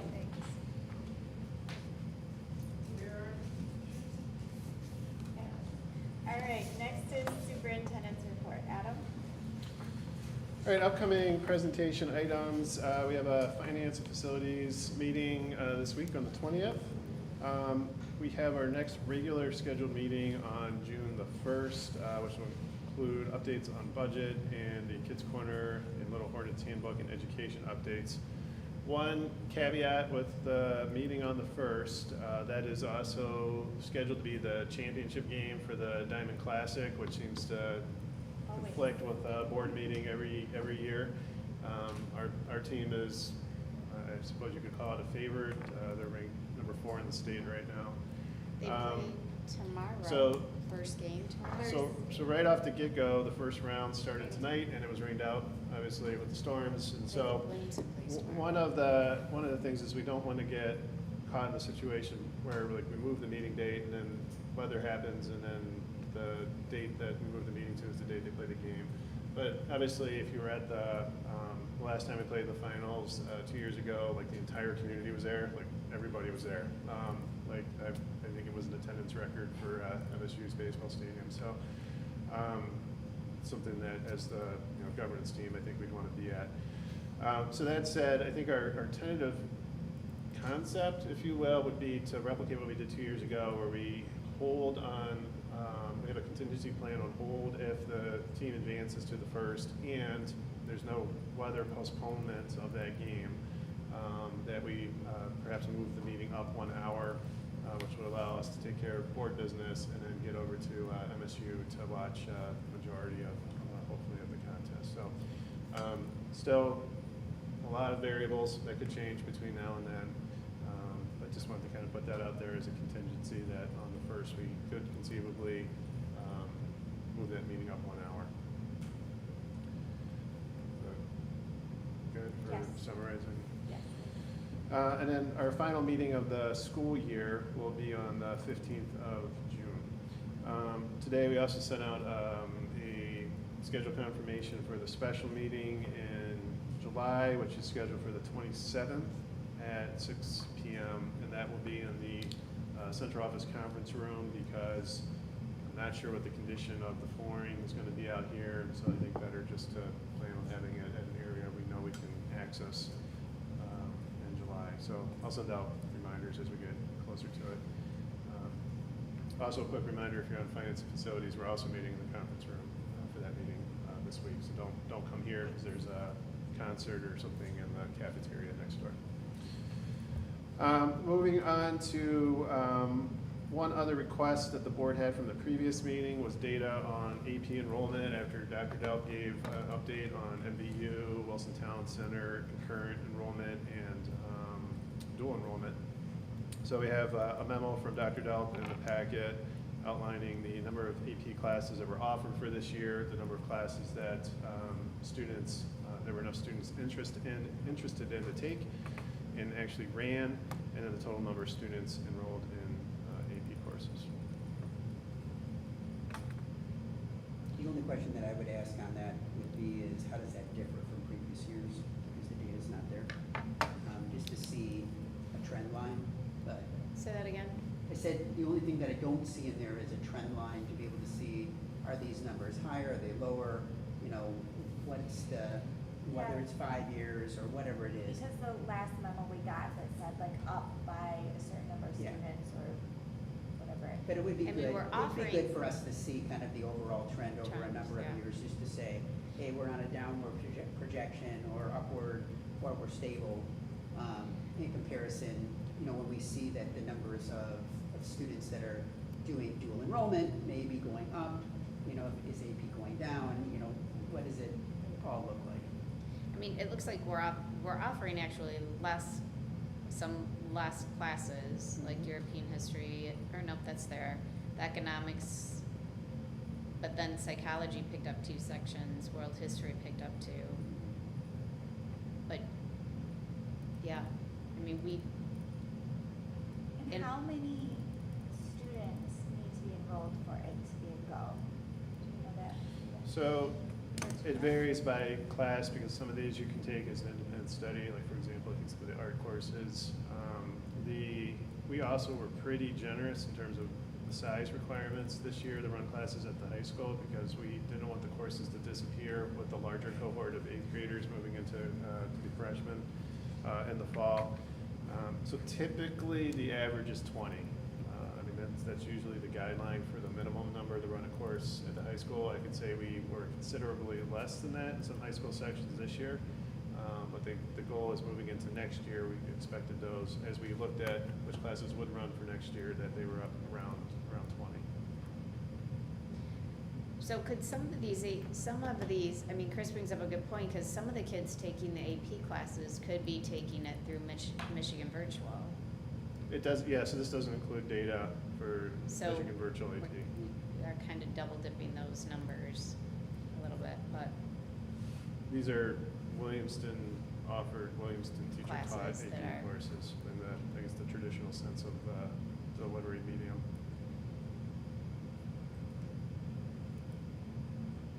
interesting. Just rounding out superintendent's report with bond updates. The punch list walkthrough for softball was completed last week, and we have the list to move forward on in terms of wrapping up that project. It looks like the grass will probably come in just as the season ends, but again, that was completed 2 years ahead of schedule, and we had to have this year at some point. The benefit is the girls will have that facility for 2 more years than was originally planned. Explorer work is continuing. As you've noticed, they've moved the Chrisman trailer from the parking lot out back here over to Explore, and I think that kind of is representative of that being now the main effort for the next, foreseeable future as far as bond work goes. The community pool HVAC project is underway. We've had trucks out there for the last week and change, doing welding, taking apart the old HVAC system, and then we still have the crane lift scheduled for the first Monday after school is out, which from everything I've heard will be quite the sight. So I'll try to get times if you're interested in watching a really big crane move a really heavy object over the school. You know, what could go wrong? No, that'll be fun. And design work is ongoing for the Hive/Circle at Explore, as well as the what will become the early childhood child care wing. So we were just looking at furniture today, casework, and flooring and bathrooms, and so a lot going on right now with design that will be executed in the summer of 2027. That's it for superintendent's report tonight. Happy to address any questions. I did notice it looked like the garage is down in the greenhouse. Oh, did they get it down? All right. Well, that's In a progress. big pile of dirt. Good. It really is crazy to think how much room was back there and what it really looked like when, like, the trees came down. I didn't even and realize there was a garage back there. I So- knew there was a garage back there, but I I didn't know didn't that. realize that it all looked as bad as what it did. Crazy. Any other questions? All right, well, if any of you are around and want to take a walk over there this summer, there's lots going on, so. We do not have any board committee reports, so the first for discussion item is in your board packet for an MHSAA resolution. This is something that we look over every year to stay in the MHSAA. If you have any questions, either let me know now, or this will be up for just, approval, be up for approval at our next board meeting on June 1st. Does anyone have any questions? It's pretty straightforward. Again, this is something that we see every year that we hopefully will stay a part of. Next is, after last meeting, I realized that maybe we needed to have some discussion around what graduation ceremony, what we would like it to look like. This is a board-sponsored event, so to have board feedback is really important to how things go. It doesn't have to go the same as last year or the year before. It can be different. Who would like to, okay, so, I'm sorry, I'll back up. The thought this year, with me having discussion with Michelle Smith, who organizes this in coordination with Dr. Delp, that the seating will be the same as it was last year. It will be one row for a lot of people. So when I mean a lot of people, I mean 5 administrators plus a distinguished alumni, plus 7 board members, plus alumni board member. So there's at least going to be 14, 15 seats possible to be in one line. And then you have the podium, you have a table up there, you have, at some point, there's not enough room to have everybody. We think this year it will be, because Warren is pretty strict on when you can cut off how many seats are up there. be okay for this year with the amount that we have. But just know that when we have that long line, there has to be a table that then goes up there for the diplomas to be sat on. And that table is going to be right in front of some administrators and possibly some board members as to how it is in the middle of the stage.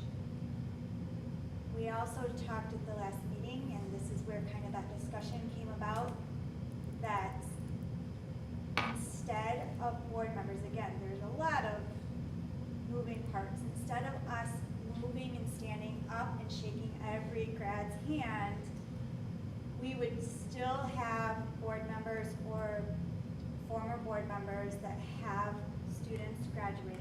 They will still get up, and that is the privilege that we have as board members. One of the few is to give your diploma to your graduate. That is still happening. But the conversation then is, this year should board members stay back? The feedback that we got last year was, that's a really long line, and there were so many graduates that just skipped the line, because it's overwhelming. And at some point, it gets to be more about shaking the hands than it is about graduates receiving their diploma. So the thought process was that board members would stay seated, we would clap, and once Heather and Amanda's and Chris's and Joel's graduate comes up, they would walk behind the table, which is like this table, right? You would walk behind the table, go behind Steve Dell, grab your student's, your graduate's diploma, and then he would step aside behind you, and then you would have your moment, okay? And if you have friends of graduates, they could come back and you could hug them, you could shake their hands and whatnot, but it leaves it up to the graduate to decide if they're going to come back. So that, I think, is the first conversation that we need to have as a board is, do we stay seated, or do you want to move forward with shaking everybody's hand? And I'd like to have some discussion around this. Can you explain to me again, I'm sorry, how there's going to be a table in front of? Yeah, and I So wish the way that I had like a, It'll look exactly like it did last year. I think That's I think that, well, okay, so that might not help. Yeah, you got a podium, right next to the podium is a table. And the table is. And And the we're table- behind the table. the table is about this. Okay. Yeah, But the table we're- has all of the diplomas on Yeah. it. And we're behind the table. Just because of how many seats we Right, have, so we're behind. that's the spacing that we have on stage. So I just have two things about how it's set up, depending, because like Chris is an officer, so you could ultimately kind of get yourself stuck behind the table. So then you're moving behind a table, behind people, so you're gonna. There will be so- spacing in between our chairs, administrators and board members' chairs, and the table. So instead of walking in front of the table, all board members, regardless of where you're sitting, So once you're you're behind, graduate, you there would will be walk room behind. now behind the Yes, table. there will be room behind. So where Michelle is standing and giving the diploma to Steve, that's where you will just go behind Michelle. There will be room. I've been told there will be room.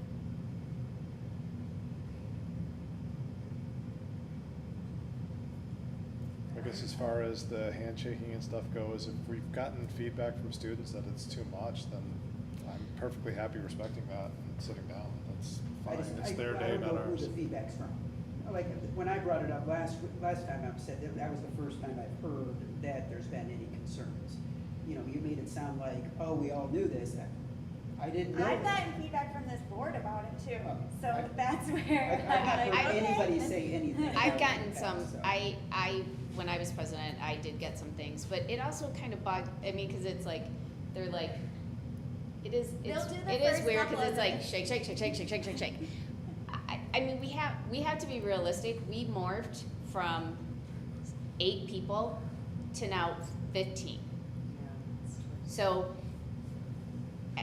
that's huge. I don't know how we got and this is no disrespect to anybody or how we got here, but how we went from a superintendent to 7 board members to every single administrator in our district to board members, I don't know how we got there. But I think everybody, I've done my due diligence here. I mean, I got to have my shining moment with my kid, so. And everybody will still have that. That shining, opportunity. yeah. Yes. I have a feeling though that, I, like last time you said, well, then maybe just the four people could go up and shake everybody's hand. That's just gonna look weird. No, it is. And I don't think that we should, I think it should either be we all do it or we don't do it, in my opinion, because I think it's just, it'd be too weird for, at least for me to stand up there when nobody else, when only Well, no. 3 of us are standing up there, or Joel and the 3 of us are standing up there. That's just. I agree I agree with you. I think if we're only having 4 board members, the 3 board members, then we need to ask some administrators to sit down too. Like, I think it would be weird to have 7, 8 administrators and then only 3 board members. I could see where that, now, as a parent sitting in the audience, I'm not sure if I would have even thought of that. I mean, I don't know if I would be picking up on that, but I do agree. I think there's gonna be some in the audience that would be like, well, why are Right, they and there could be. standing up I there just- and others are I not? would- I would think if we're gonna sit, then we would have to ask some administrators to sit. So the only people So- so the first option is the only people that would be shaking all graduates' hands are Chris, Steve, and Adam.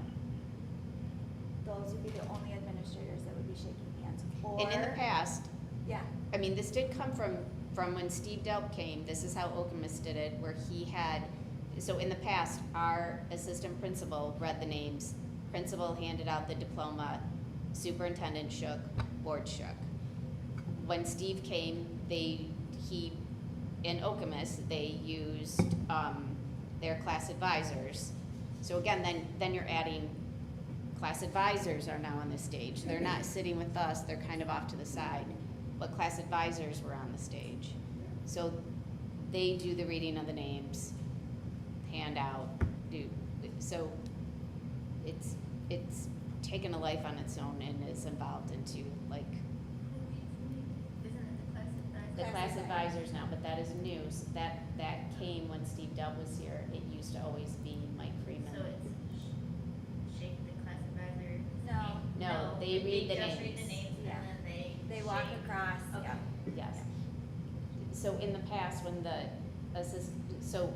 in the past, it would be Chris Armour, the principal, so the assistant principal read the names, the principal handed out diploma, shook hands with the superintendent and 7 board members. So when you have the class advisors reading the names, then you now have moved an assistant principal To to the the line. line to shake hands. Of 14 or 15. Right, which then added a curriculum director, an assistant superintendent, principals of the building. I mean, it Yeah. just The is distinguished alumni, grown. yeah, it just, yeah. It's just grown and grown and grown and grown. And then at one time when Kelly was here, deputy superintendent, you know? Right, it just grew. So then if we- we're yeah. seated and we don't stand up to shake hands, then students could still elect to come up Yes. and shake our hands and hug us Yes. or whatever. Yes. But I don't know that students would. I mean, I think Yeah. for most students, they'd be kind of weirded out by that. Hey, that's my perspective. Yeah, me too. If we all stood. Well, I mean, if you've but known not from shook it hands. since birth, We can all you would stand. expect them to hug you, Because I right? just Well- think it would be. So it's not just, so you have to remember, it's us sitting and then behind us is any staff members that come too. And they stay sitting too and they witness. Where's the administrators in this? They're all in the line with us. So right now, all the administrators, with the exception of the principal, the assistant principal, and our superintendent, will be up shaking hands, and everybody else is sitting. Everyone else is Then when or standing, or whatever we decide to do, to do. or moving forward, or whatever.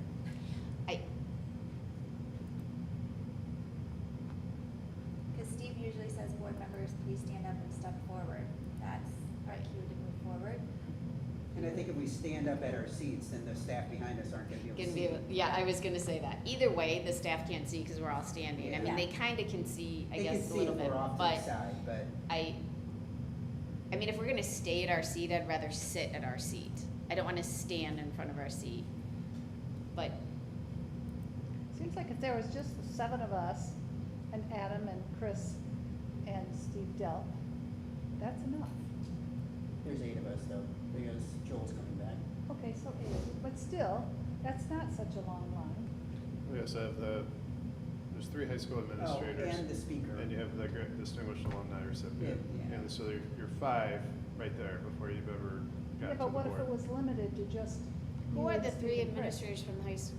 What are the other ones? Paige, Steve, and Chris. Oh, okay. I thought you meant there were 3 and you. So, yeah.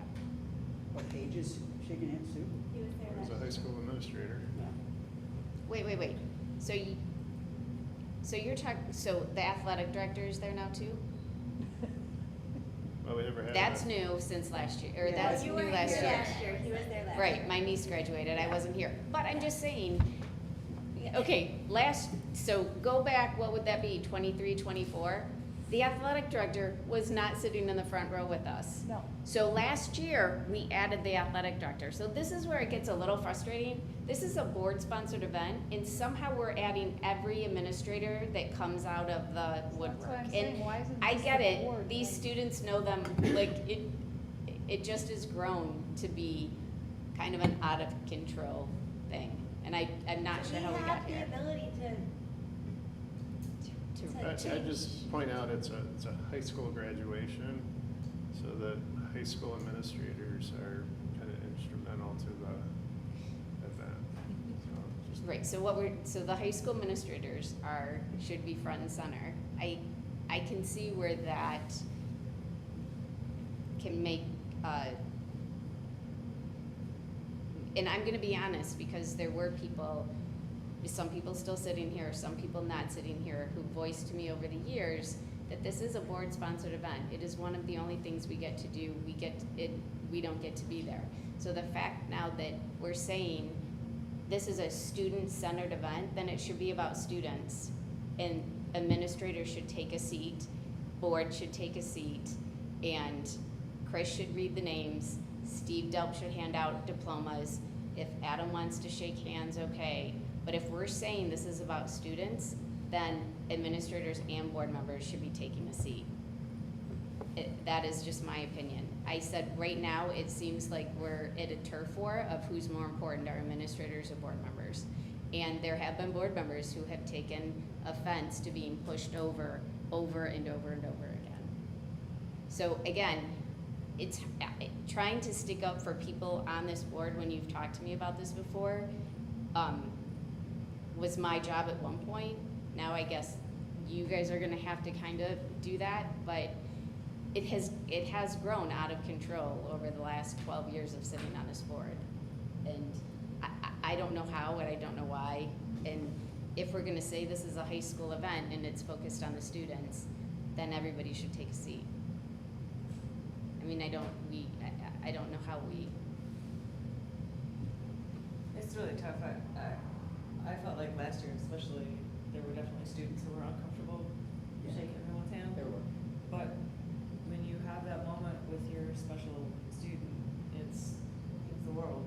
And I don't think that's going away. No, I don't Yeah. mean just your student though, I mean your students' friends. And friends, yeah. And that seems like that would be going away.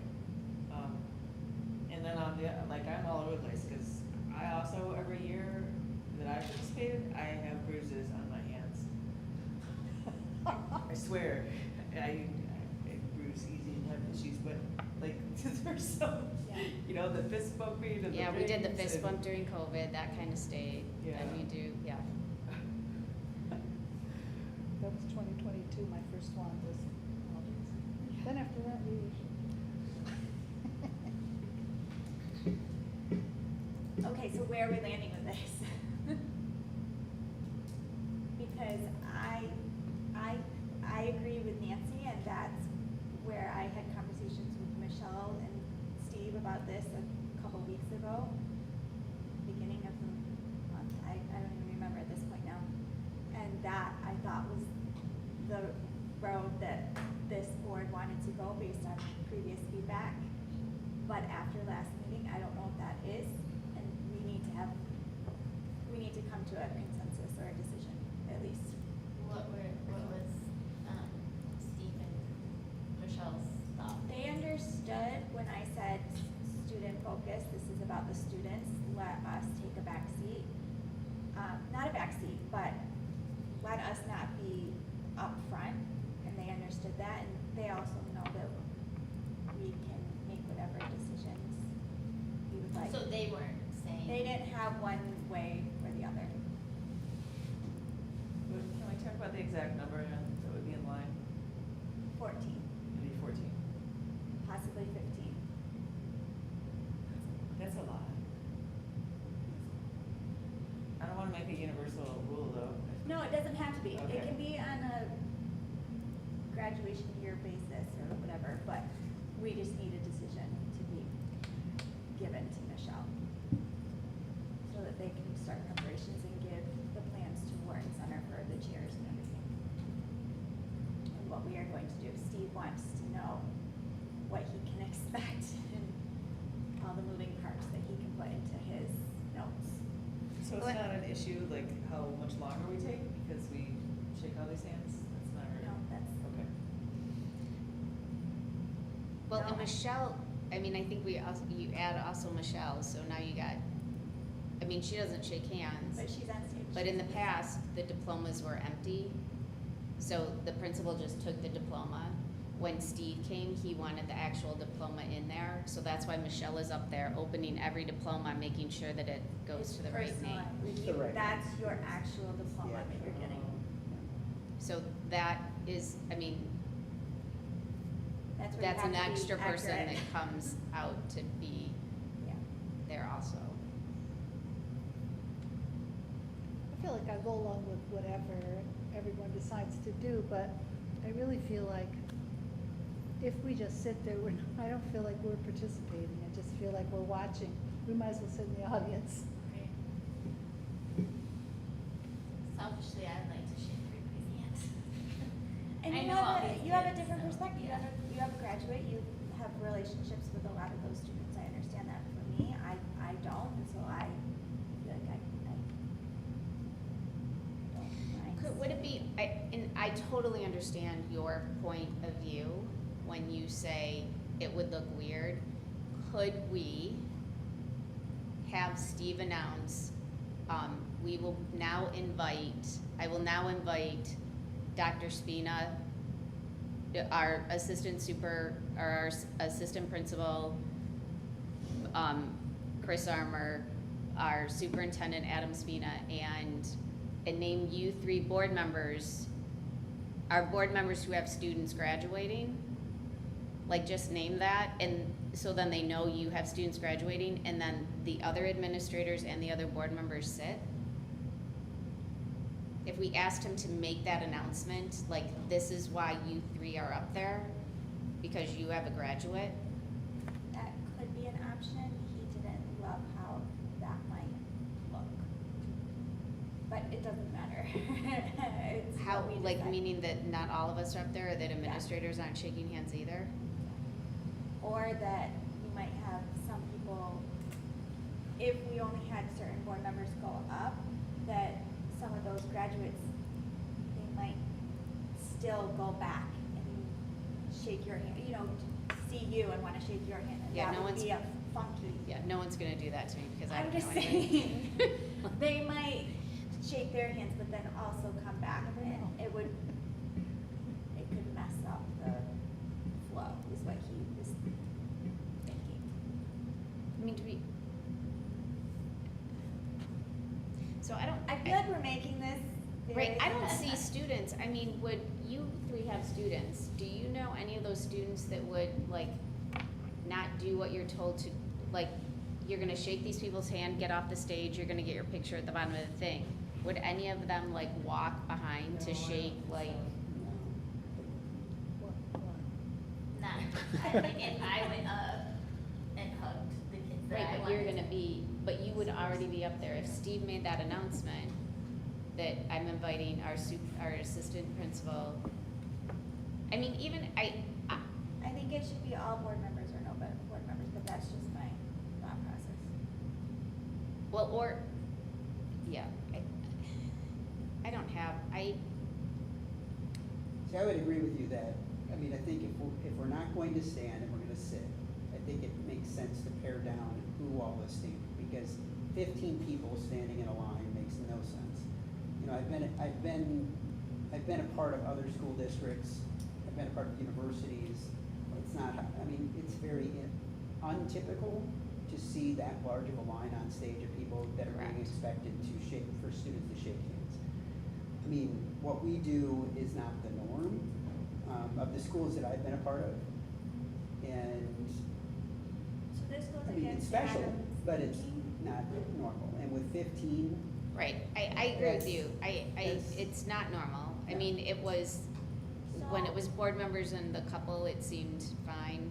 When it was just the other, I mean, I get all sides of it. It's not, when I went to my niece's graduation, the board members took turns, but the board members actually, like, the principal read the names. The superintendent, or the, board member handed them the diploma, and the superintendent then took a picture with them also, and the board members, like, rotated. But I had not seen that either. That was in Minnesota. I mean, college, every place does it a little different, so I agree that ours seems to get out of control. What I feel like is happening is it's pitting us against administrators. If we say, we wanna be the ones standing, it's I kind was of our gonna say, event. It goes kind of against what Adam was thinking, but we could have administrators stay back, just board members go Well, I don't- forward with Adam. I don't have a preference, and I don't think the administrators do either. Right, but it So does, it's really make however it you'd seem like to- we're pitting ourselves against administrators, like, we're more important, so you guys sit, or vice versa. So it's an uncomfortable, we've gotten out of control, and it's now making it an uncomfortable thing.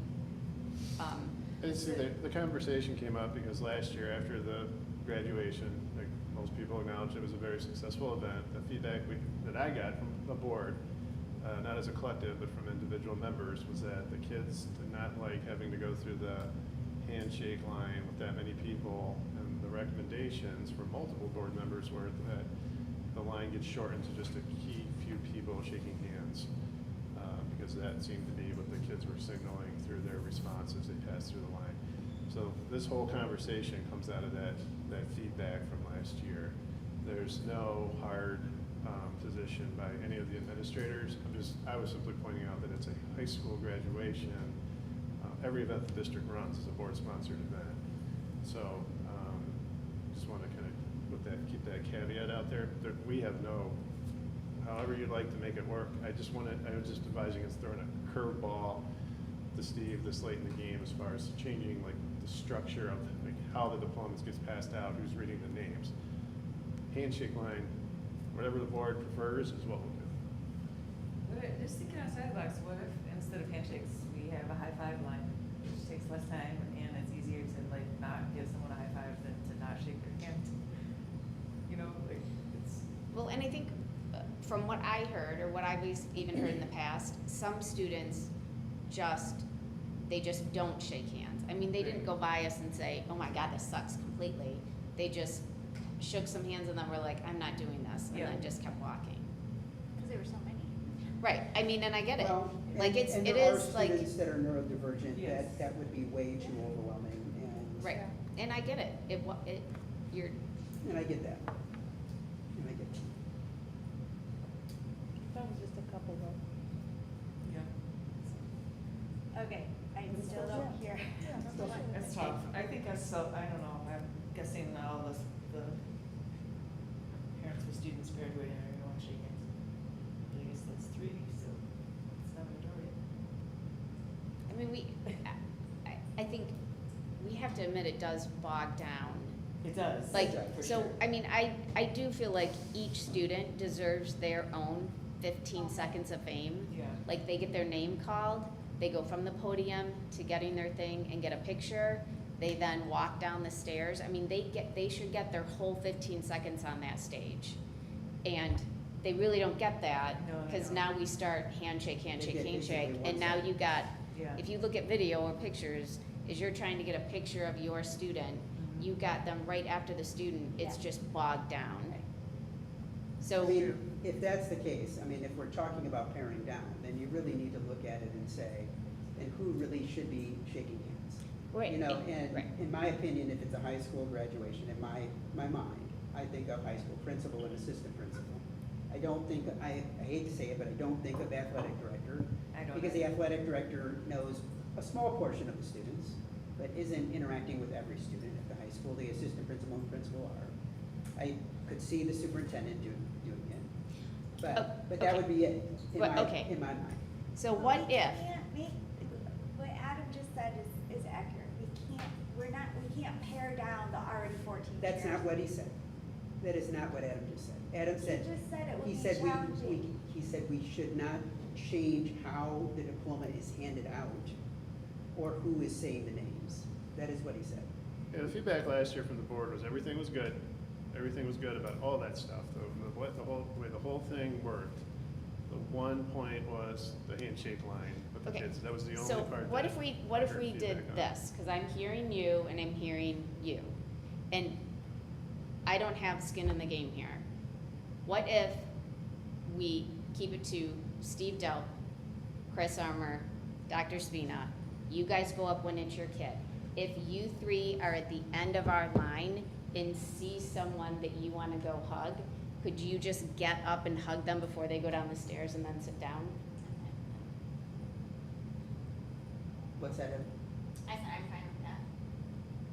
So I mean, if there's someone that you know, you'll hear their name, you're on the end, you just kind of get up and then sit down. So it's not really a distraction, you're at the very end, right before they walk down the stairs. You know who's coming. I would want that opened up to everyone though. Yeah, no, absolutely. It doesn't Oh, have okay. to be- Well, yeah, but I mean, realistically, I don't know any of these Sure. kids. And I mean, And I guess I would the say. only one I do would it know, right before they exit, Yes. to give them that space. yes, they get the Yeah. whole thing, you're just at the very end. I mean, the only one I would know would be Paige, and I feel like I wouldn't do that to her, to jump up and give her a hug. I can do that at her party. I think that would be a little awkward for her, but otherwise, I don't know anybody. You might. She's probably gonna say it's awkward for me to be giving Yeah, them the she's gonna be diploma, like, but, "Damn." But that's just her. But I mean, I like get that. Like, I don't know if Deb Deb knows has one anybody. person. Deb usually knows more people from church, or I don't know if you guys do, but I think for the majority of us, we wouldn't, it can also be saved for after we're done. Like, if I was gonna go up and say congratulations to someone that I was like, oh my gosh, they graduated, I would do it after or before. I wouldn't. It's just an option. Okay. I'm fine with that scenario. I don't know how mobile I'm gonna be, so if I'm like at the end, Right, yeah. I guess I can just plan on extra Oh, that's I'll right. just have to get up before.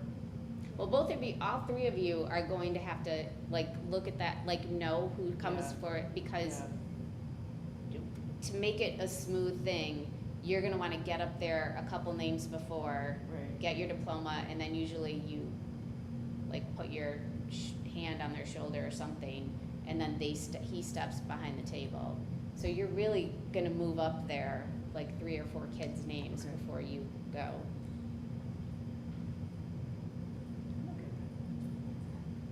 Okay.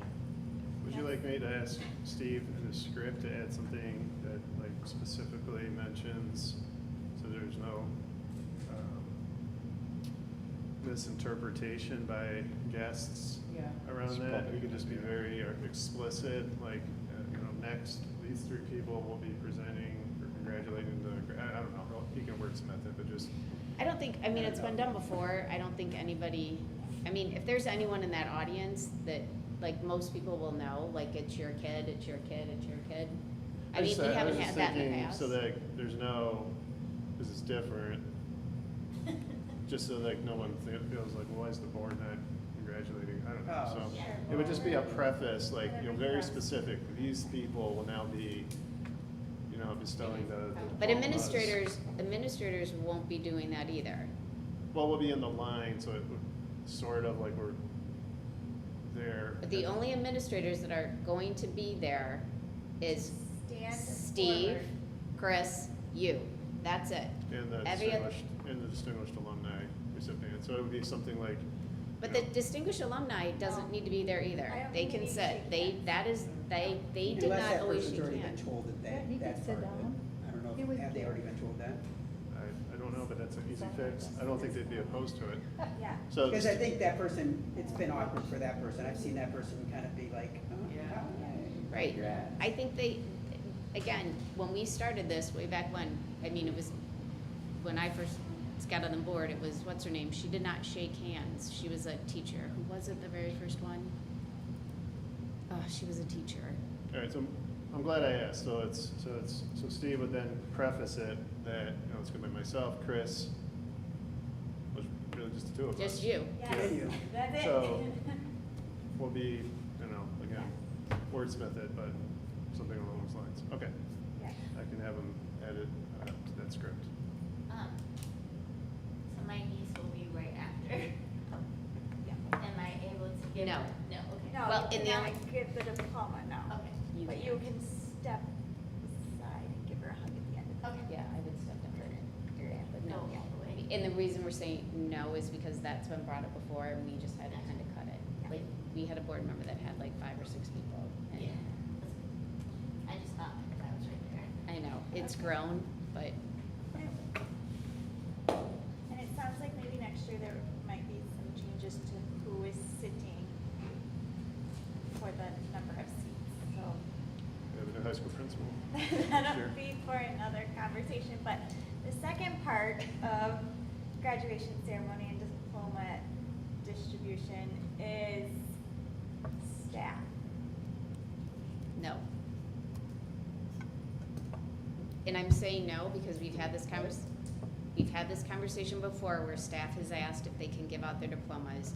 And Steve had said in the past that that just opens a big door and it's a lot more people and they are there as staff.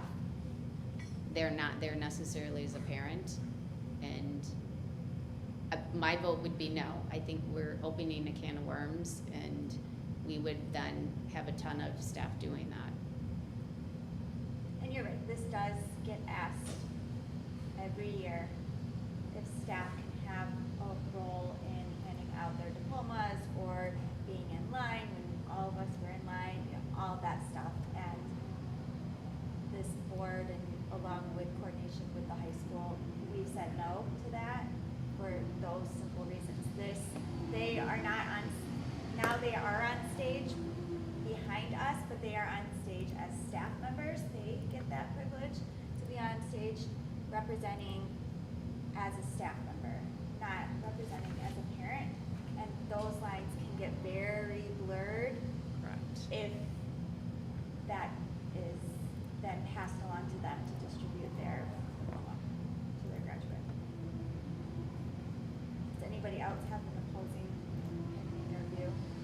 Makes sense to me. Anybody else? It sounds like a can of worms. Yeah. What'd you say? I didn't hear you. I said it sounds like a can of worms. If we allowed it. You allow it once, it's always gonna be open. Yeah. Right, and we did have a teacher who got up and stood at the end of our line to, like hug their graduate. And there was another parent there who then, spoke to me after graduation and said, you know, I didn't know that was an option, nobody talked to me about that, and we're pretty upset about that, and it was like, it wasn't an option, they just did it.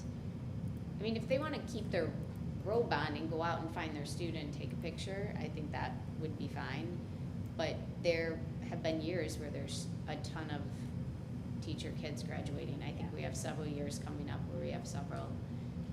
Steve did not want to open that can of worms, so respecting what he wanted in the past.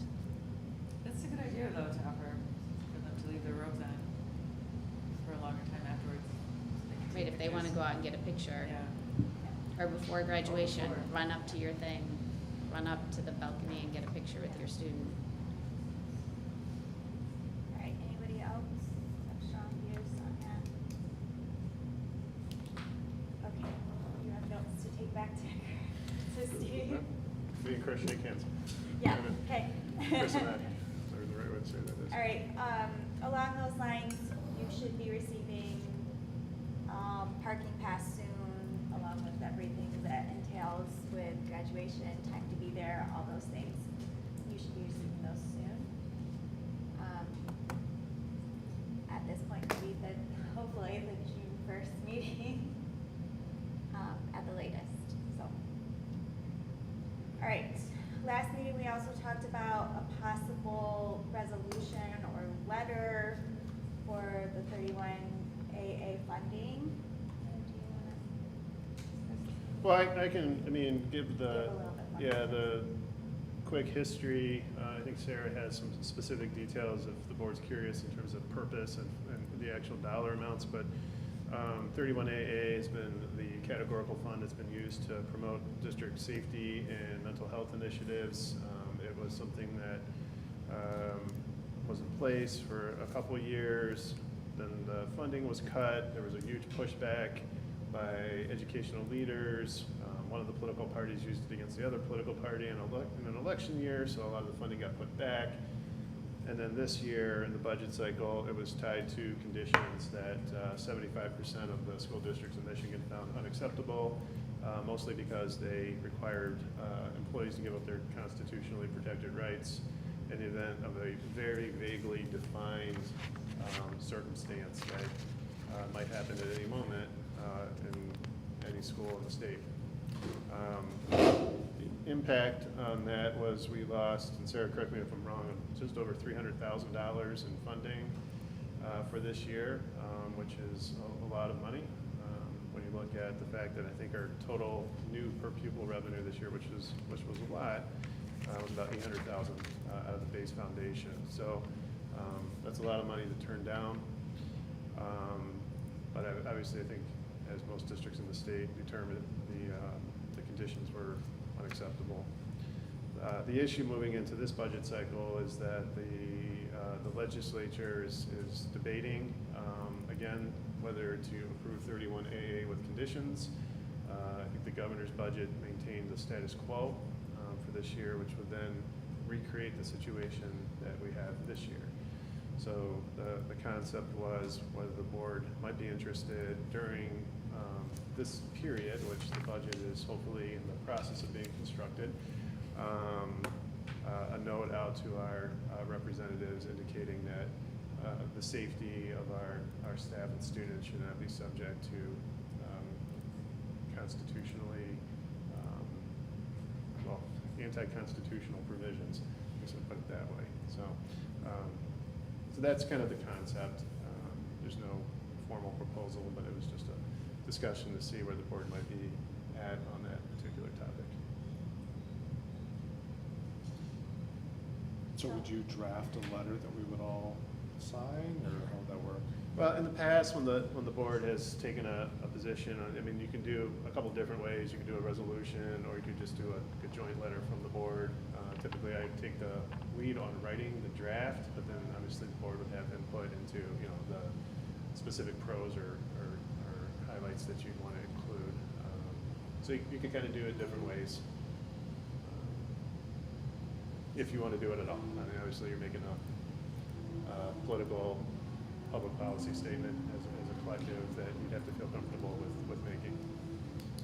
I think, so I sit on a committee for MASB, and Jennifer Smith's concern and some of the lobbyists or lawyers' concern for MASB, and granted this has some constitutional things in it, but that because this was supported by the court systems, what are they going to try to tie money to in the future?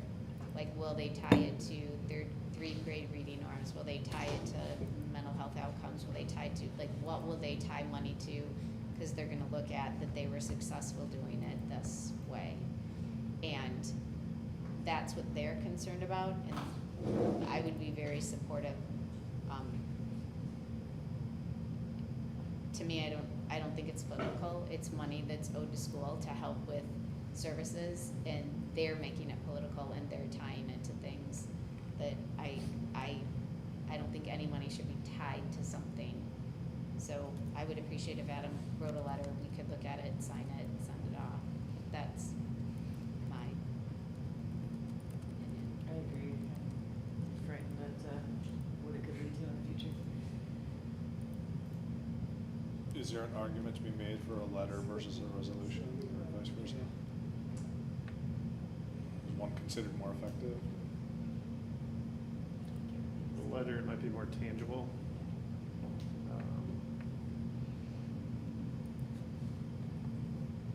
Letter sounds good to me.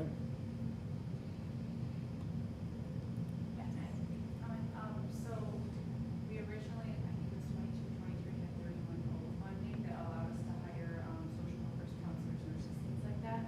When that went away, we used our 31A to take over covering those positions. And so we continue to pay a social worker and counselor for 2 more years with that. However, now that we did not take 31A funding this year, we kind of lost the ability to use that funding for that. So it was supplant versus supplement piece has really impacted our ability to use those funds as well. So just note in our letter or resolution if they can increase the flexibility with that or It's a good point.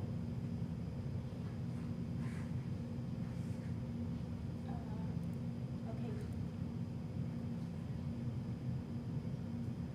Well, I mean, if you're agreeable to the letter, I could draft something, run past board members, and then kind of bring it to the group to see if everyone's in alignment with how it's laid out.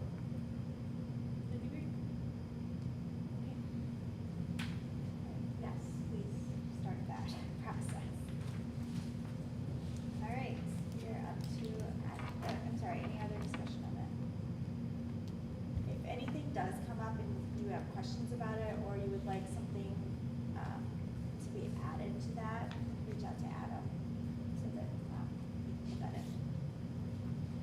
All right, action items. Can I get a motion for approval of the minutes of the meeting on May 4th? Move that the Williamston Board of Education approve the minutes for the regularly held meeting held on May 4th, 2026 as presented. Motion by Dave, second by Heather. Any other discussion? All those in favor? Aye. Opposed? And we do have one roll call. Can I get a motion to approve the resolution to support Hingham ISD general fund budget? Whereas section 624 of the revised student code as amended requires the intermediate school board to submit its proposed budget not later than May 1st of each year to the board of each constituent district for review, and to not later than June 1st of each year, the board of each constituent district shall review the proposed intermediate school district budget, shall adopt a board resolution expressing its support or disapproval of the proposed intermediate school district budget, and shall submit to the intermediate school board any specific objections and proposed changes the constituent district board has to the budget. Now therefore be it resolved that 1, the Board of Education has received and reviewed the proposed intermediate school district budget in accordance with section 624 of this revised school code, as amended by the adoption of this resolution, expresses its support for the proposed intermediate school district budget. 2, the Secretary of the Board of Education or his or her designee shall forward a copy of the resolution to the intermediate school board or its superintendent no later than June 1st, 2026. Third, all resolutions insofar as they conflict with this resolution be and the same are hereby rescinded. Second. Motion by Chris, second by Deb. Any discussion? Deb, please take us through roll call. Chris, Yes. Amanda, Yes. Deborah, yes, Heather, Yes. Nancy, Yes. Dave, Yes. Sarah. Yes. Motion passes unanimously. Thank you. Separate action items, can I get a motion for a leave request? Move that the Williamston Community Schools Board of Education approve the leave from Mariah Jorgensen as requested. Second? Motion by Dave, second by Chris. Any discussion? All those in favor? Aye. Opposed? Aye. Thank you. Can I get a motion to approve memorial plaque request?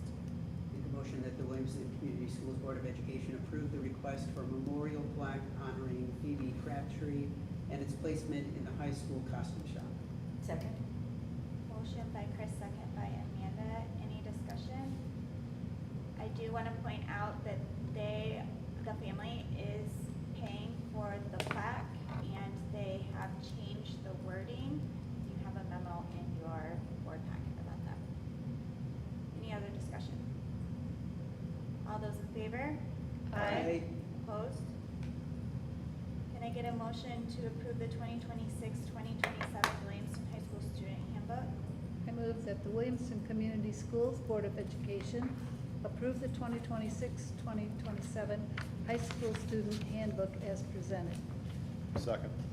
Motion by Deb, second by Dave. Any discussion? All those in favor? Aye.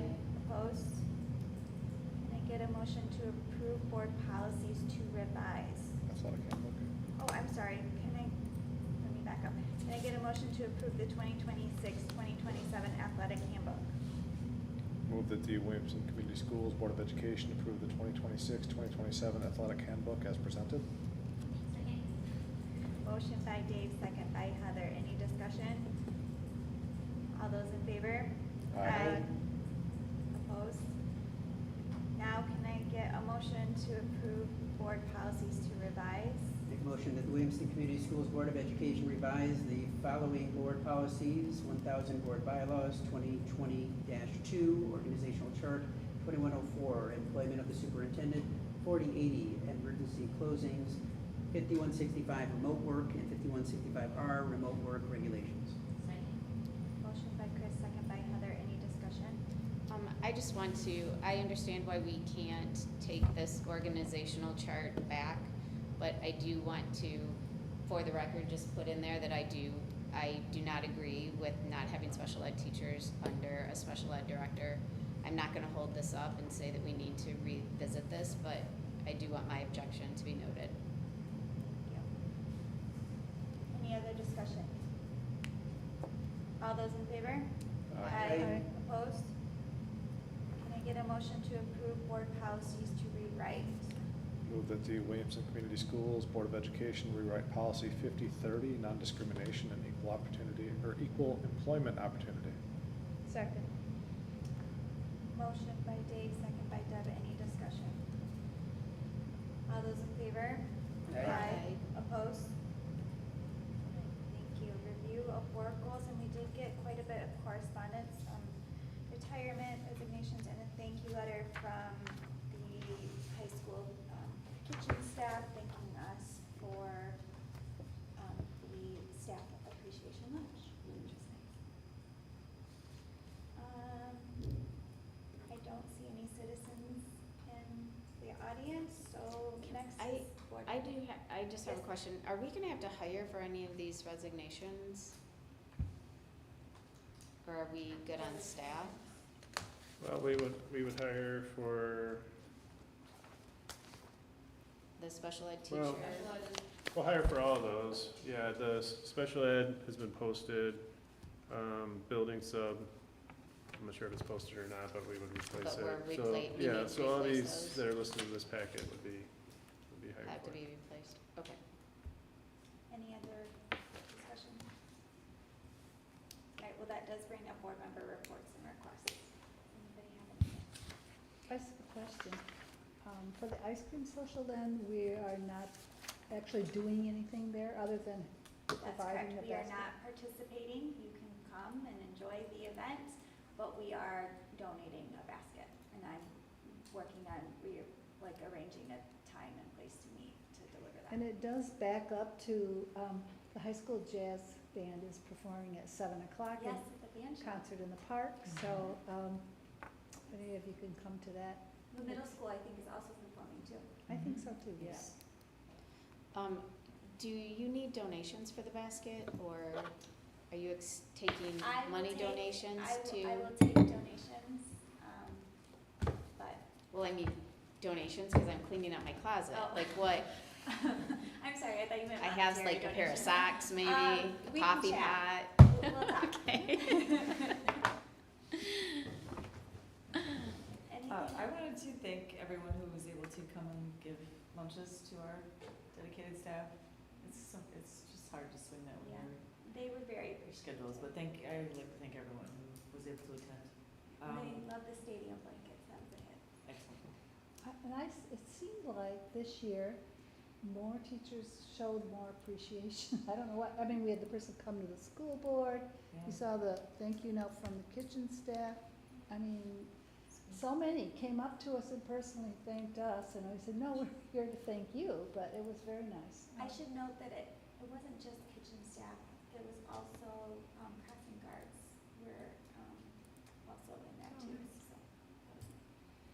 I do. Go ahead, Amanda, you had something. Yeah, else and to on say. June 1st, regardless if we meet earlier, I unfortunately am hosting great for the community, I'm hosting a How to Build a Rain Garden workshop, and that was the only day that we got our free facility, so. How to build a what? How to build a rain garden. Yes, if you have a low spot in your yard and you wanna Nice. fill it with beautiful flowers, I can teach you all of how to do Nice. that and the benefits. Nice. Would you just come to my house and do it? Like, I don't want to learn how to do it. Where is that gonna be? It's at, Faith Lutheran? It's at a Lutheran church on Delby Road. Oh, that's my church? Oh. Okay. Yeah. Well, I didn't know that was happening. Very cool. I attended I'm sorry, are you? Yes, I yes. attended the kindergarten, Oh my God. Yes. thing Young that Fives the Young Garden Fives do. Garden, Yeah, the Young Fives do. It's adorable and cute. Every year they do a great job with it. I'm sure there's some other things that I've attended and I can't even remember. So it's just a whirlwind at the end of the year, and appreciate everybody doing everything that they do to get us through.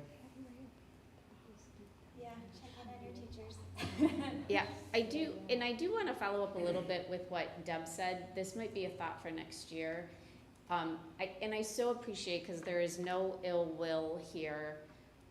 The elementary campus in Discovery and Explorer, they always take it upon themselves to make sure their teachers get their gifts from the board.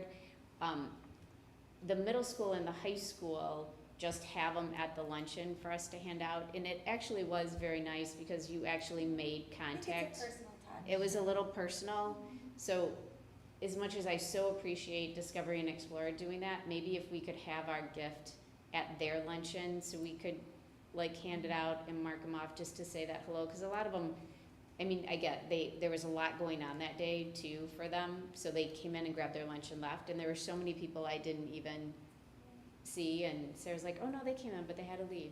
So just that little bit of touch, I think, helped too, because we made contact with a lot of people and were able to say thank you personally, so that was nice. Maybe we could switch that up just a little bit. Anything else? Okay, I will take a motion to adjourn. Motion to adjourn. Second. Motion by Chris, second by Deb. Any discussion? All those in favor? Aye. Opposed?